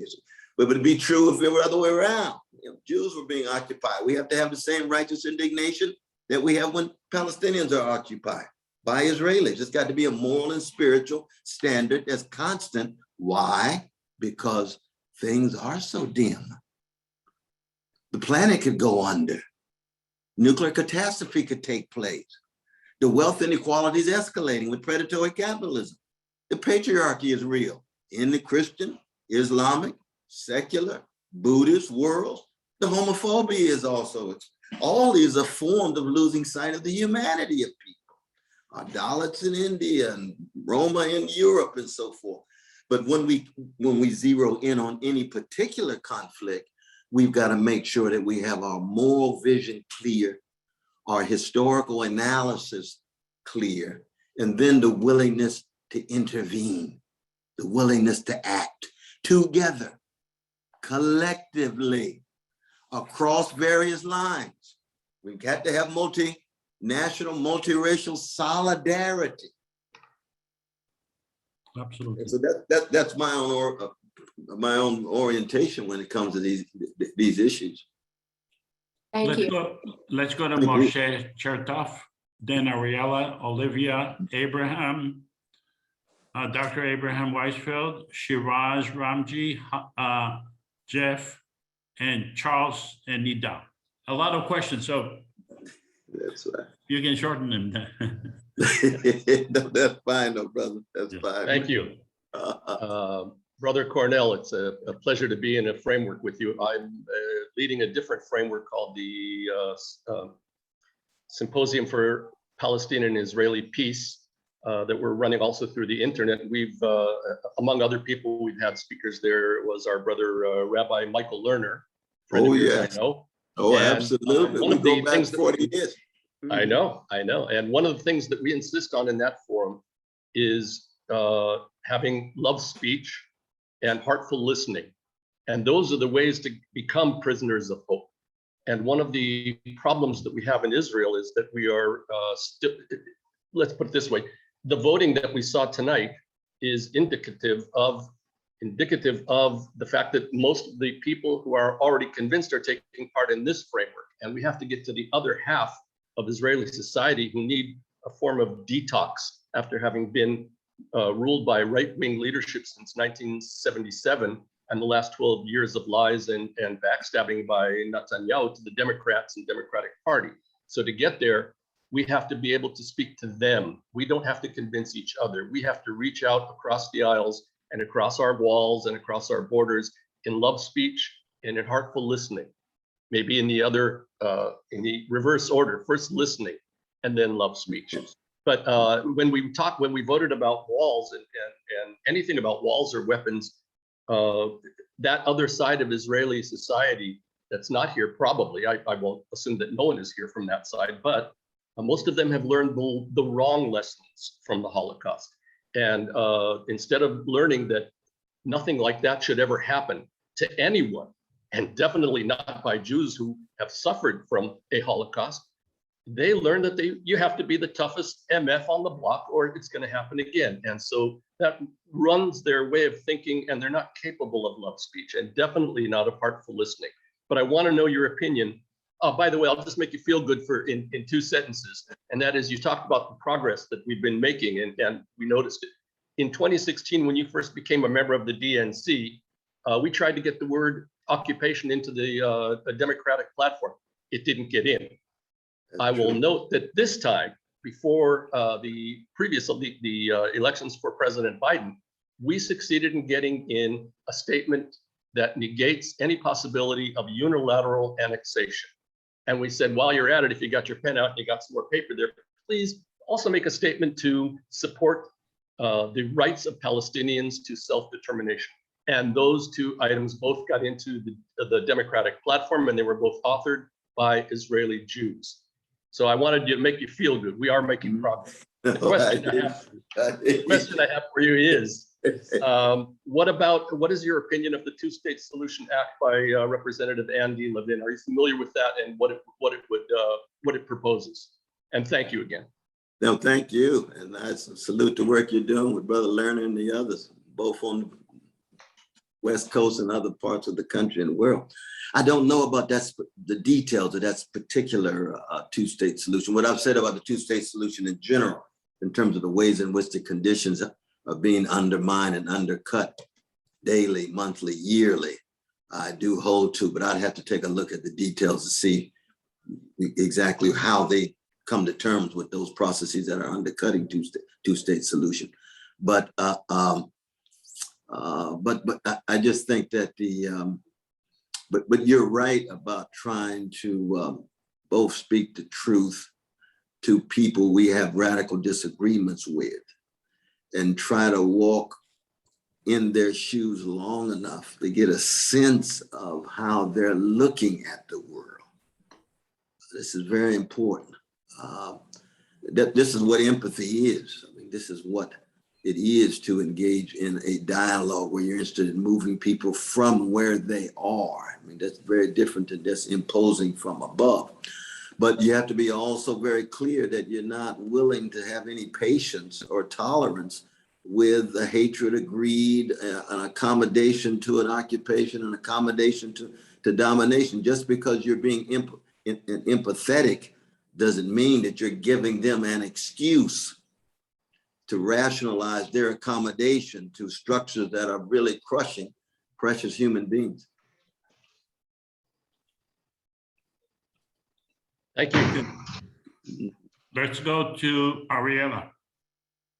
Thank you so very much. My question for our guest, Mr. West, is what is it that the U.S. is not asserting its own value in terms of having a secular democracy with separation of church and state, and does not pursue a similar formula which is being suggested here by the IPC? It's a wonderful question. Wonderful question, my dear sister. That I mean, first you can just talk about within Israel itself, the role of the rabbinical strata, the role of the rabbinical groups makes it difficult for there to be the kind of separation between civic life and religious life that the United States has never brought any serious pressure to bear. People say, well, you're dealing with our internal affairs. Well, the United States has a long history of dealing with other countries' internal affairs when they think that they're not in any way conforming to what our conception of democracy ought to be. And that's just one very small point, but that's an important point in terms of marriages between Jews and non-Jews. I mean, most Americans don't even realize that. How could you have a modern state and not have massive possibilities of Jews and non-Jews being married by the civic authorities? If not, then there must be some tilt toward religious authorities that need to be re-examined. The same with, when you get to the more substantive issues of occupation, there it's a matter of putting pressure on the US government to make sure there's accountability, strong accountability. If any money, US money, taxpayer money going to any country, including going to Israel, and having it used in ways that are reinforcing illegal and immoral realities. Those are basic criteria that have to be invoked. And I think that's part of the process of what was raised by Brother Bernie's campaign, the Bernie Sanders campaign. For many of us, he didn't go far enough, but he at least moved in that direction and tried to push the national conversation within the Democratic Party that has been entrenched for so long with a very, very narrow and truncated perception. And people like James Zogby and others have been on the inside trying to broaden that. So that's just a response to your powerful question, though, that it would take so much more time to do the kind of justice your question deserves. Let's go to Dr. Abraham Weisfeld. Dr. Weisfeld, can you unmute?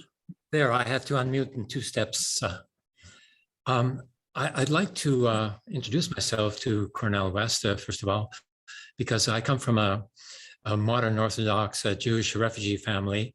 And I learned from my mother, a Bundist from Warsaw, that national identity is non-territorial, that we are a people nation that exists internationally. And that the nation state itself is the problematic here, because if we want to talk about my traditional name, Abraham, the Abrahamic Accords, the Abrahamic Covenant, you know, like there's a misconception that is introduced by the Protestant Reformationist tendencies in their interpretation of Judaism, which asserts that the Jewish people are predominant in this relationship, which is not the case of when actually, you know, as I learned from my Cheder lessons when we translated from the Hebrew to the English of most of the Torah. And there, you know, the Abrahamic Accord, you know, like is, you know, for all the descendants of Abraham forever, you know, and that's it, that's all, you know. And the first son, of course, is Ishmael, not Isaac, you know, so. And unless, you know, one wants to give predominance to Sarah, you know, one could talk about the Sarahist tradition in Zionism, you know, they're fostered by, you know, Protestant theology. But, you know, this is an ideology, has to be treated as such. It is not sacred to Jewish self-determination, which is another matter. You know, in the Bundist, you know, theory, we talk about national cultural autonomy, not the nation state. Nation state is a Protestant Reformationist, you know, tendency from 1648, you know, when it should be obsolete and has been obsolete for quite a while. And so I pose the question, and I think that you have the tendency in this sense as well, because you talk about a federation. And that's what I see as well. 2 peoples in federation, well, 4 nations there, actually, in the territory of what was originally Canaan, and they would live in a federation, as you stated. But the confederation that we talk about in this association is a transitional format, which requires the recognition of the state of Palestine by those who purport to support a 2-state solution, and they don't. And I posed this question to the ambassador, Dennis Ross, the other time, last month, and he had no answer.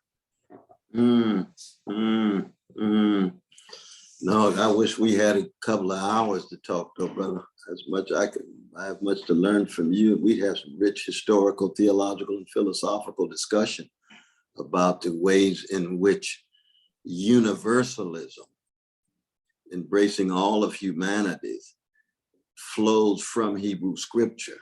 I mean, part of the genius of Hebrew scripture for me is the way in which particularity is construed such that it embraces ideals of justice for people in every corner of the globe. And therefore, any form of nationalism, which is one of the most powerful modern ideologies, among the patriarchal nationalism is the most powerful ideology. It's the ideology that most people in the modern world view as that nation state that will protect them. And all human beings are in need of protection. And therefore, the very notion of human aspirations going through the shell of the nation state has idolatrous consequences. That's what I meant by golden calf. Idolatrous consequences. Why? Because the universalism that we associate with Amos talking about justice rolling down for all nations, doesn't have the capacity to deliver that immediate protection. And therefore, all nationalism. I was just right now blessed to write we had a meeting this weekend in Harlem. I wrote the introduction to France Fanon's The Wretched of the Earth. And in that text, what is he dealing with? Decolonization. What is he dealing with? The ways in which nationalism was a force against European empires.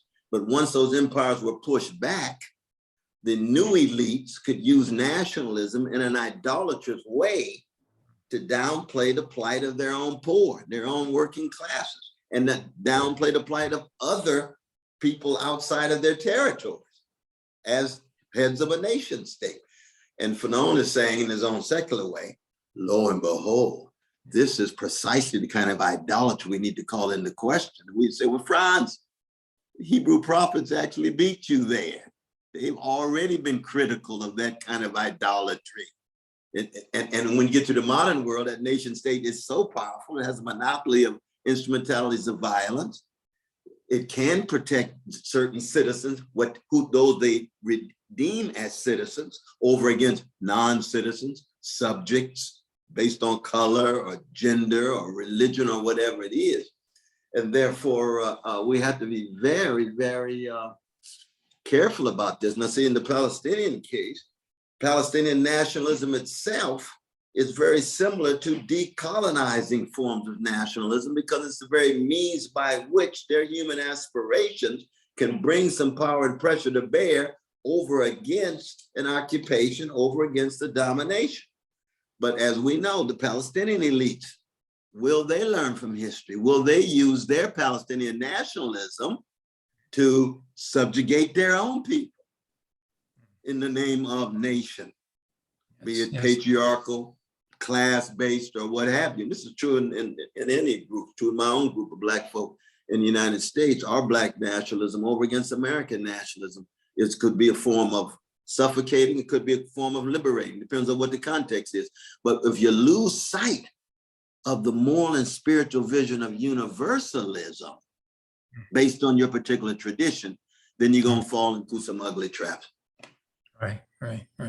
Yes, the fundamental roots of internationalism is internationalism between nations. That's right. Absolutely. Absolutely. Professor West, we have 5 more people. Are you able to handle That's fine. that? Oh, sure, Okay. absolutely. No need for a break. Okay, let's go to Shiraz Ramji. Hear me? Oh, sorry, Yes. you said I was after Ariella, but put me somewhere. Joseph, sorry. Oh. Sorry. Hello, can you hear me? Oh, yes, we Shiraz, can hear you. Yeah, Absolutely. my question to Professor is, what role can women, justice-friendly women from both Palestine and Israel play in creating a vision of a justice-friendly Palestinian Israel state? And that can include even justice-friendly women from United States because of the role. I mean, they can be both Ashkenazi, Shepardnazi, all kind of people of color as well as military women, because there is a strong women military groups in each of the organization. So and that could be an exclusive women's group working on a vision of peace. Thank you, Professor. No, I appreciate that question, no, brother. I mean, one thing we have to acknowledge is that ugly forms of patriarchy, of sexism, or ugly forms of toxic masculinity cuts across culture. So you can have Jewish brothers who are patriarchal in an ugly way. You can have Palestinian brothers who are patriarchal in an ugly way. You can have Black brothers patriarchal in an ugly way, or white brothers, whatever. So that the role that women can play, or the role that women themselves will seize more and more, would tend to have a sensitivity to that toxic masculinity. There's no guarantee, because the women themselves can internalize it, just like Black folk can internalize white supremacy.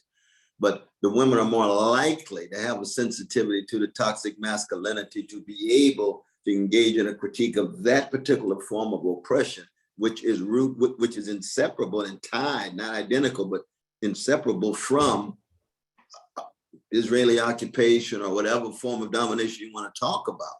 And so the voices, the roles the collectivities of women becomes more and more important here.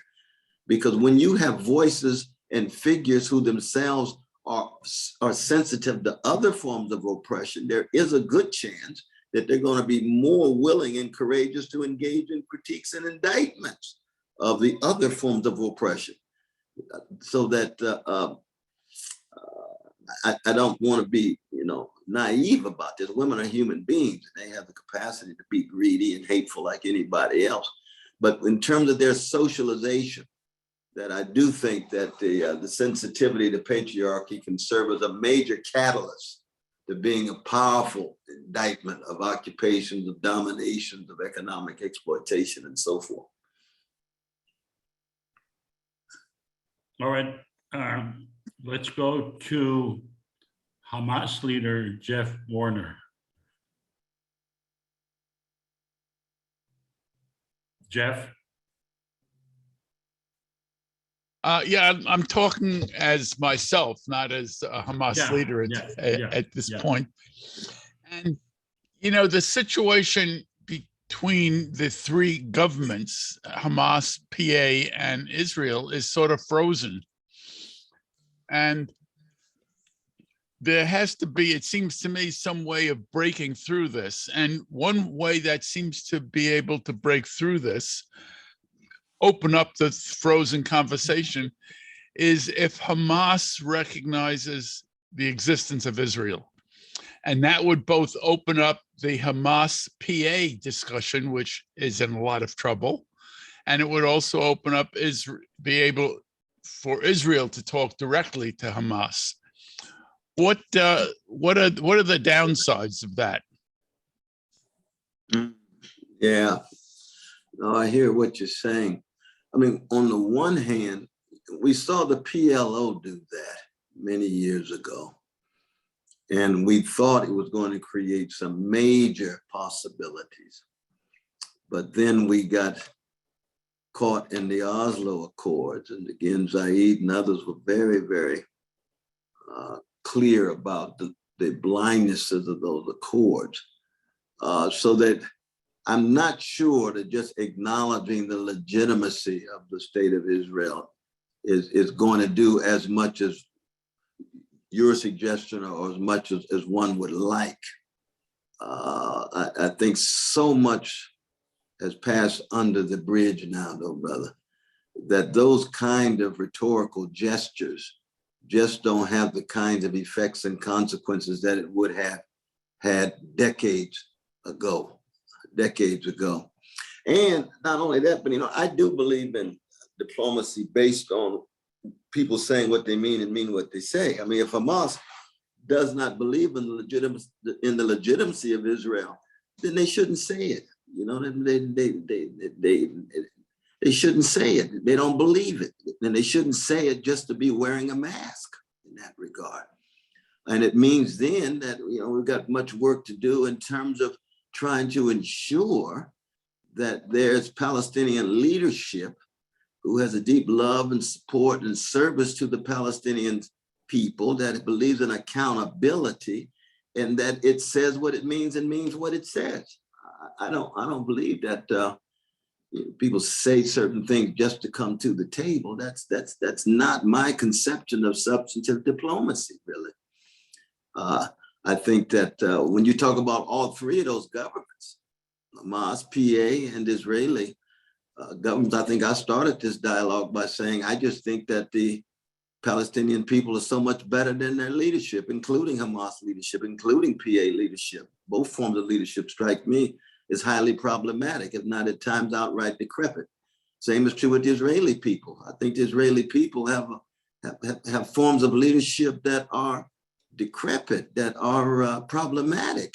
And if you get to the Israeli people, just like you get to the Palestinian people and somehow get around their leadership, that we might have more possibility here. Now, I'm not saying that all of forms of leadership are thoroughly unacceptable, but I think the dominant tendencies of the leadership of all three of those units are highly problematic, if not decrepit. And therefore, I'm not sure that just a rhetorical gesture by Hamas is going to have the kind of impact that that many suppose. But this is again just my opinion, though, brother. You know. I don't want to. Thank you. Lead straight directly into the beauty of having a common government, because we don't have to recognize each other. We don't have to have these governments that failed us again and again and again for 73 years. We can create a common government for all. So I apologize for interfering in your response, but I couldn't stop myself. No, but I think you're right, though, brother. It shows the ways in which you and the others, your imagination and empathy is resonating with the pain and agony of the peoples in the area. Right. And whatever limitations you have, whatever difficulties you have of translating it on the ground, that we've got to try to do what we can do as we acknowledge the truths. And when those truths are so ugly, they can't in any way paralyze us. We can keep imagining, we can keep conceiving, as long as it has a certain moral and spiritual content to it. Exactly. Thank you so much. Let's go to Charles. Joseph, I was after Ariella a long time ago. You skipped me. Okay, I'm reading from the list that appears here on my screen. You told me the list, but you skipped me. I was after Ariella. Don't worry, just put me in somewhere. You want to go to Olivia? Go to Olivia. Okay. That's very kind of you, and forgive me. Okay, That's very kind let's of go you. to Olivia. Okay. I apologize, but I have a list here on my screen that I'm reading from. Thank you, Joseph, and thank you to my fellow participants. And to Dr. West, I thank you from the bottom of my heart for your lifelong fight for Black rights, for gay rights, for women's rights, for the rights of the impoverished, of the homeless, and it goes on and on and on. There's a very long list. I don't have time for it. And thank you for your lovely, lovely words. When my faith in my fellow human beings wobbles a little bit, it does now and then, or staggers or gets a bit shaky, I read what you say and I listen to you even better. It restores hope. It restores my faith in fellow human beings, and I get good vibes. Now I get wonderful vibes, so thank you. So now for my question, it's very simple. Do go along with what Jewish Israeli anthropologist Jeff Halper says. He says lots. He's a pro-Palestinian activist, and he's a specialist on Israel-Palestine. Now, I'll quote him, as I remember very clearly what I want to say, what he says, and then you can comment. Jeff Halper thinks that both Palestinians and Israelis need to be liberated from something that is structurally violent, that is doing them harm. It's very simple. It's very simple. Thank you, Dr. West. That's my No, thank you for those words, my dear sister. I deeply appreciate that. And again, I resonate with your spirit, and resonate with the spirit of all of those who have been part of this this wonderful conversation. You know, James Baldwin's great work, The Fire Next Time of 1964, makes the claim that if we're actually going to come to terms with the vicious forms of white supremacy, be it domination, exploitation, degradation, that it's going to require a liberation on both sides of oppressed and oppressor, not in a kumbaya naive way, but that the ways in which every oppressor is dependent on the oppressed, psychically, materially, and that a certain kind of freedom actually flows from a situation in which that oppression is called into question. And this is true in the process as well as the product. That when you look at the history, for example, from John Brown, who was one of the greatest lovers of Black people and died for Black people. He was a white brother in 1859 in Harper's Ferry. That you read his journals and he talks about how, in fact, he had to be liberated from this particular evil ideology that was devouring his soul. He had to teach his children not to be accommodating to this evil, so that they would be liberated in that way. And then he's working with Frederick Douglass, he's working with Harriet Tubman on the chocolate side of town, on the black side of town, in multiracial unity. And so I hear a particular version of that with Brother Halpern's work in talking about the Palestinian Israeli side. But I think that what you say is very, very real, very, very real indeed. Thank you. One last sentence. Your mother was like my mother. Goodness shone from her. You got love injections many times a day from both your parents. My mother didn't preach what was right, what was wrong. It just, goodness shone from her. So being a daughter, I was kind of in the beam, the range of the beams. Now, need I say more? Thank you. No, but I deeply appreciate those words. You and I, in that sense, have lived two of the most blessed lives imaginable, to have mothers like that. They were twins. Bye-bye. Thank you. Twins, kindred spirits, kindred spirits. Absolutely. Sure. Thank you. Absolutely. Thank you, Olivia. Let's go to Charles Fredericks. Oh, honored to be able to converse with you, Dr. West.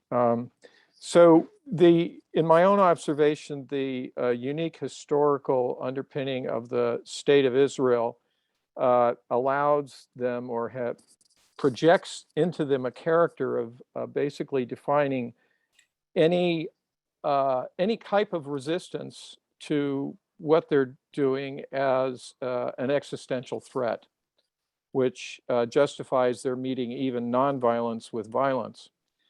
And so this is, something innate in having, 6 million of your people killed.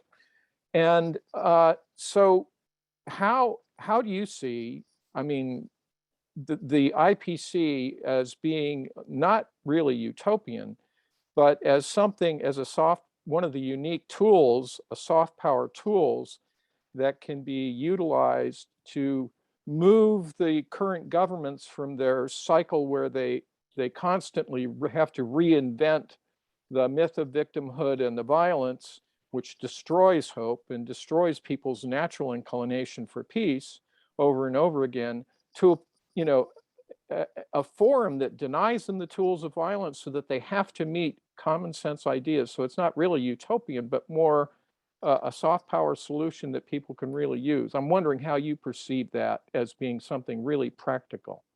Yeah. Or not.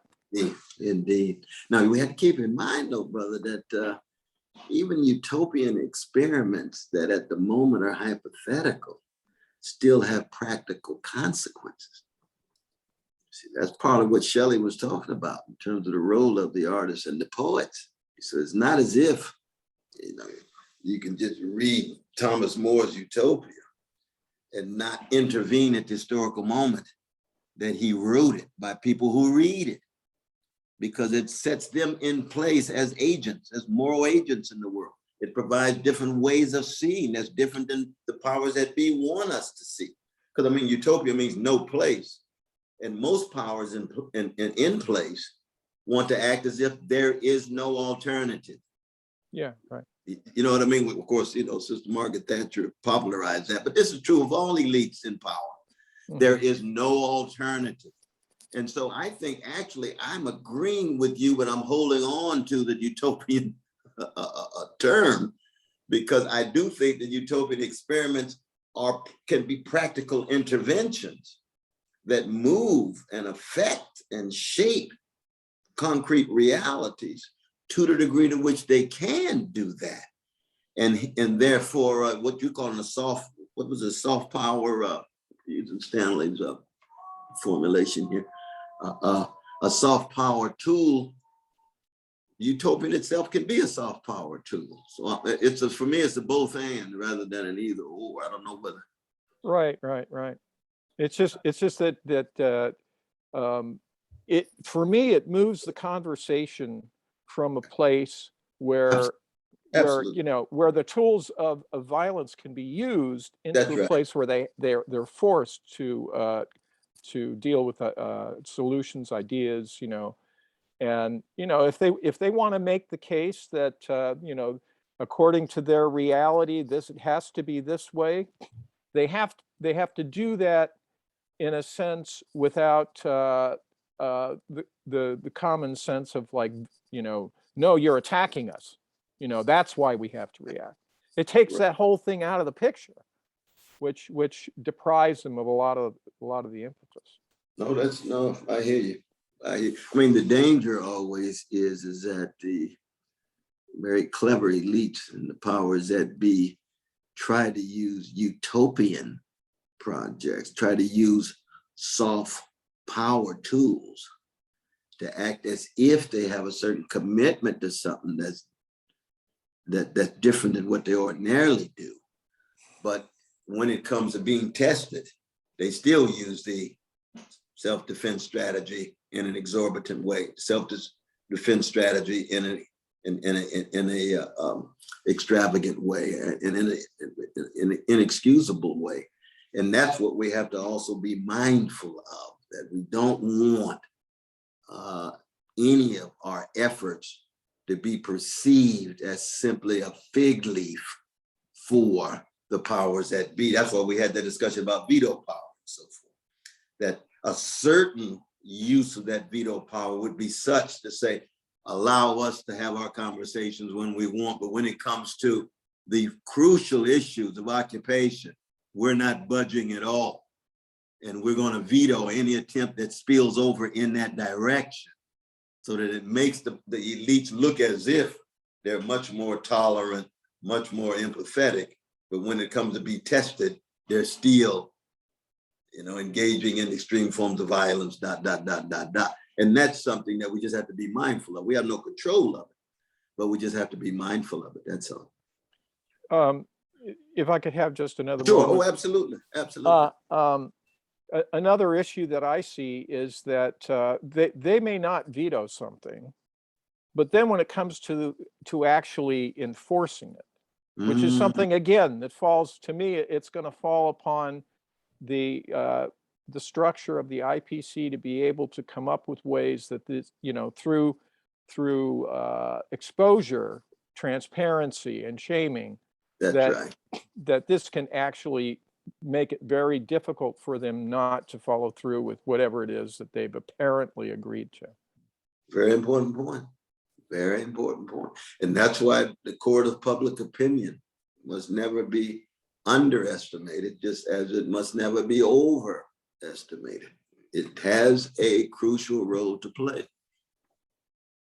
Thank you so much. By the way, Professor West, a lot of what you said, Alan Dershowitz said the exact same thing 2 weeks ago. So if you speak with him, you may decide that you agree with each other on this issue.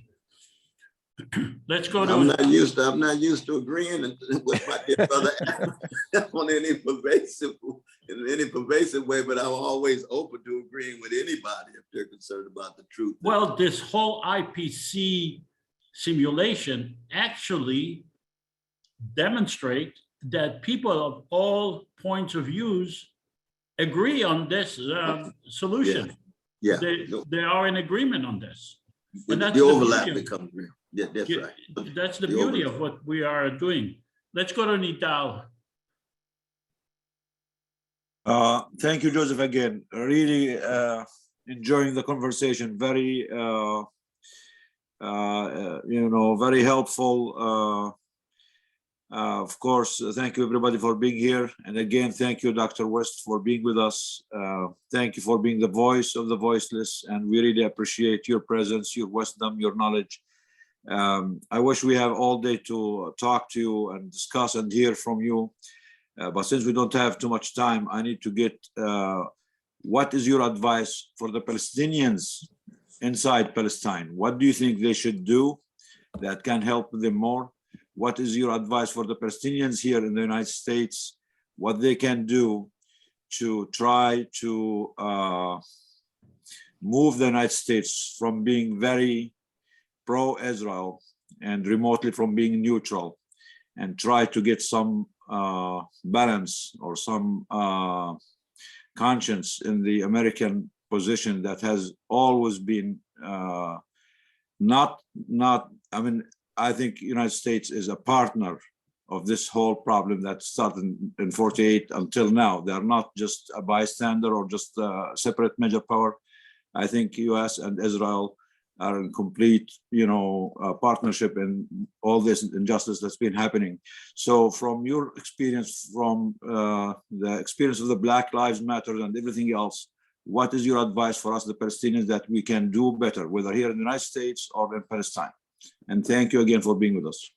No, thank you, though, brother, very much so. I mean, one thing to keep in mind is when we look back over the last 40 years, this is at a time when you had some courageous Palestinian voices like Edward Said, or Jewish voices like Chomsky or Stanley Aronowitz or others, that we have made significant progress in reshaping the discourse and how the Palestinian oppression has been perceived.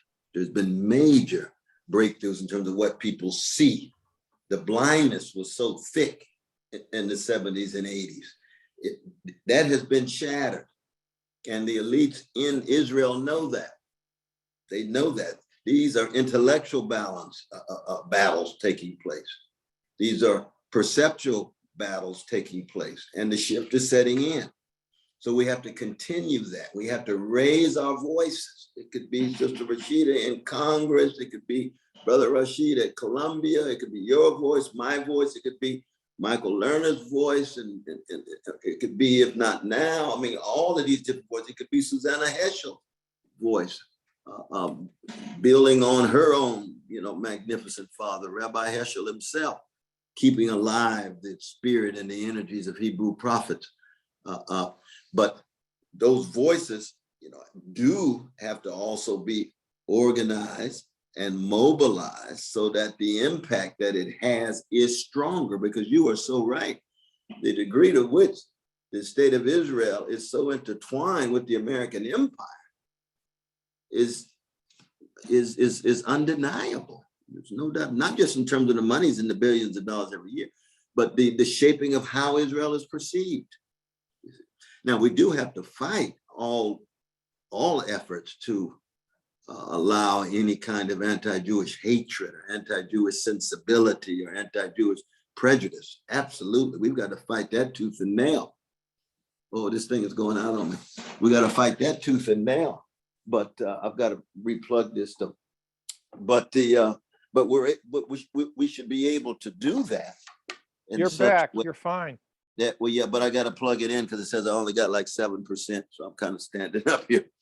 But it also means we've got to tell the truths about the suffering and so forth. So what do? We continually raise our voices. We take the high moral ground. We take the high spiritual ground.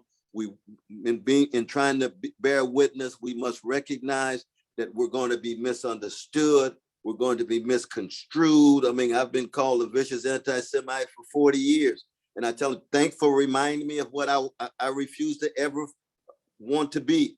I will fight when it comes to Jewish suffering. I will fight just as much for Jewish suffering as I fight for anybody else's suffering, but that will not exclude me from fighting for Palestinian suffering. You have to have people who are willing to pay a cost and to take a risk, not in the spirit of self-righteousness, but because it's right, it's moral, it's just. And that's what people did for us many, many, many years before. And in doing that, we have to have this kind of multiracial, multinational, multi-religious, secular religious solidarity. And that's again what I like about this confederation.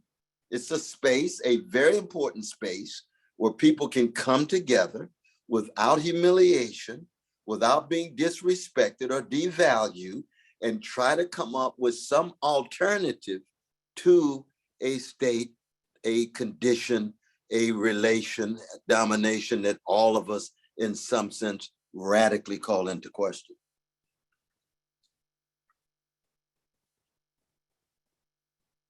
Thank you. Let's go to Jack. Hi, thank you again for having me here. I'm really impressed with this attempt and this dialogue and the quality speakers. Thank you, Dr. West. It's really an honor. I could talk to you for hours about a million things, I'd probably sound like Bill Maher on repeat anyway, so you've been on that show enough. So I'm not gonna get into all the real. I'm gonna try to refocus this on the IPC and what it could maybe do. Right. And last night of all nights, right before this, I had a real long night with a very dear friend of mine, like a brother. That's like we're basically brothers, and I mean mothers, but and we disagree strongly on the Israel-Palestine issue. That said, we had a very long conversation, polite conversation. You know, that doesn't matter for us. And we're talking, and one thing that came to our minds is there might be a reason for that we get along so well, even if we disagree on things. And I don't know if they have these all around the country. We're from Los Angeles. We had what were called magnet schools, where they bus you in. All right, so everyone from all over the city gets bused into one school. And the purpose of that is that you grow up with all kinds of people, rich people, poor people, Asian people, Black people, Hispanic people. You're all mixed up, and that's that. And, you know, none of us even really fully understood racism until we got to college, because we didn't get it. Like, my first elementary was like almost entirely Hispanic, a couple whites, a couple Koreans. His elementary was mostly white. He was the one Black guy. Then we got to middle school where we joined up. It was 12, and everything was mixed, and we didn't even think about it. Now, I agree with you that the ideas of the IPC are, it's a big goal, but we came up with this idea last night that, well, maybe if we did some programs where we, maybe at junior high ages, you'll have summer programs where people switch countries, and in high school maybe it could be longer, and then college you could do a year, and and the idea is coming from the magnet program that we all grew up together. Even if we strongly disagree, we're still brothers, and we're not going to shoot missiles at one another. Absolutely. I mean, again, I keep coming back to the orchestra, but Brother Edward and Brother Daniel, and it's nothing to laugh at, because we have to have context like the school that you grew up in. Some people actually get it in sports. You get a chance to interact with a variety of different people with a goal that's different than political debate about this policy or that policy. You're just trying to win the game, and depending on each other, learn what team spirit is all about. You learn what it means to subordinate your ego to something that's bigger than your ego. These are all virtue instilling activities. And so it is with the kinds of friendships that you were able to have in school. I mean, all of us, when we're honest, my God, we've got many members of our families who we love, who we have political disagreements with, but we can revel in their humanity. And one would hope we have friends and acquaintances we can have deeply humane relations and still recognize you think they're wrong and they think you're wrong. Just like your brother. And you all still are able to love each other and still able to affirm each other and pray for each other's families and so forth and so on. Oh, of course, we're always there. Hey, you don't know anything, doesn't matter. Yeah, precisely. And those are the kind of things that need to become more explicit, more visible, more public, so people can see, lo and behold, this is how life is. That we've got these differences and yet we've got this overlap. But at the same time, we know the suffering is real. The West Bank and Gaza's suffering is real. And that's true for other parts of the world. Jews in Russia, the suffering is real. We can go on and on and on. But we just need voices. And again, this is why the Confederation to me is important, is significant, because the voices need to be heard and we able to hear each other. That's why you think the exchanges, like from a young age with schools, would be good. And honestly, I mean, I don't want to be crass, but you get boys and girls together, things are going to happen. Oh, that absolutely, absolutely. That's also the wonderful thing about we human beings. So it's going to be hard to just set narrow limitations and constraints. Mhm. You're absolutely right. Thank you. It's an honor to talk to you. Let's go to. Thank you, though, brother. Salute you. We are over half an hour. We're almost 2.5 hours. Guarda is the last person. Yeah, good evening, everybody. Thank you very much, Professor West. It was very interesting, and thank you for your hope. Thank you for your, how to say that, optimism that we can do it. I think Jack also stole my words because I also believe what he said, and you give him the answer that we have to raise our voice, all people. I think in Israel, as in Palestine, there is some people who can't come to the peace range. Let us say that not all people in the middle of the peace. Some people are in the right, some people are on the left, away from here. If we take it from 1 to 9, for example. But the problem, it's not these people. The problem, I am as an peace activist, I meet a lot of people who wants peace, but everyone wants peace in his own. And I always say that peace give us win-win, that both people win from that. But when we have a war, both people also lose, even if military, someone win, but it's never be win, because it's not only win. I was driving when I came to this simulation session, and driving my son to the airport, and my son's friend from Bethlehem, from Beit Jala, and he said to me, until now his sister, she is about 20 and 22, and she suffers until now from the second intifada bombing on her house when she was a child. She was about 1 year or something. So I think no one will even for the long space will win from war. Only peace will gain. We need these voices to open to these people who don't believe that this kind of peace with two people, with the federation, anything that we together, because we live in the same land. And even now, even in the very hard times, we know that Palestinian work in Israel, and a lot of Israeli also are involved in Palestinian everything.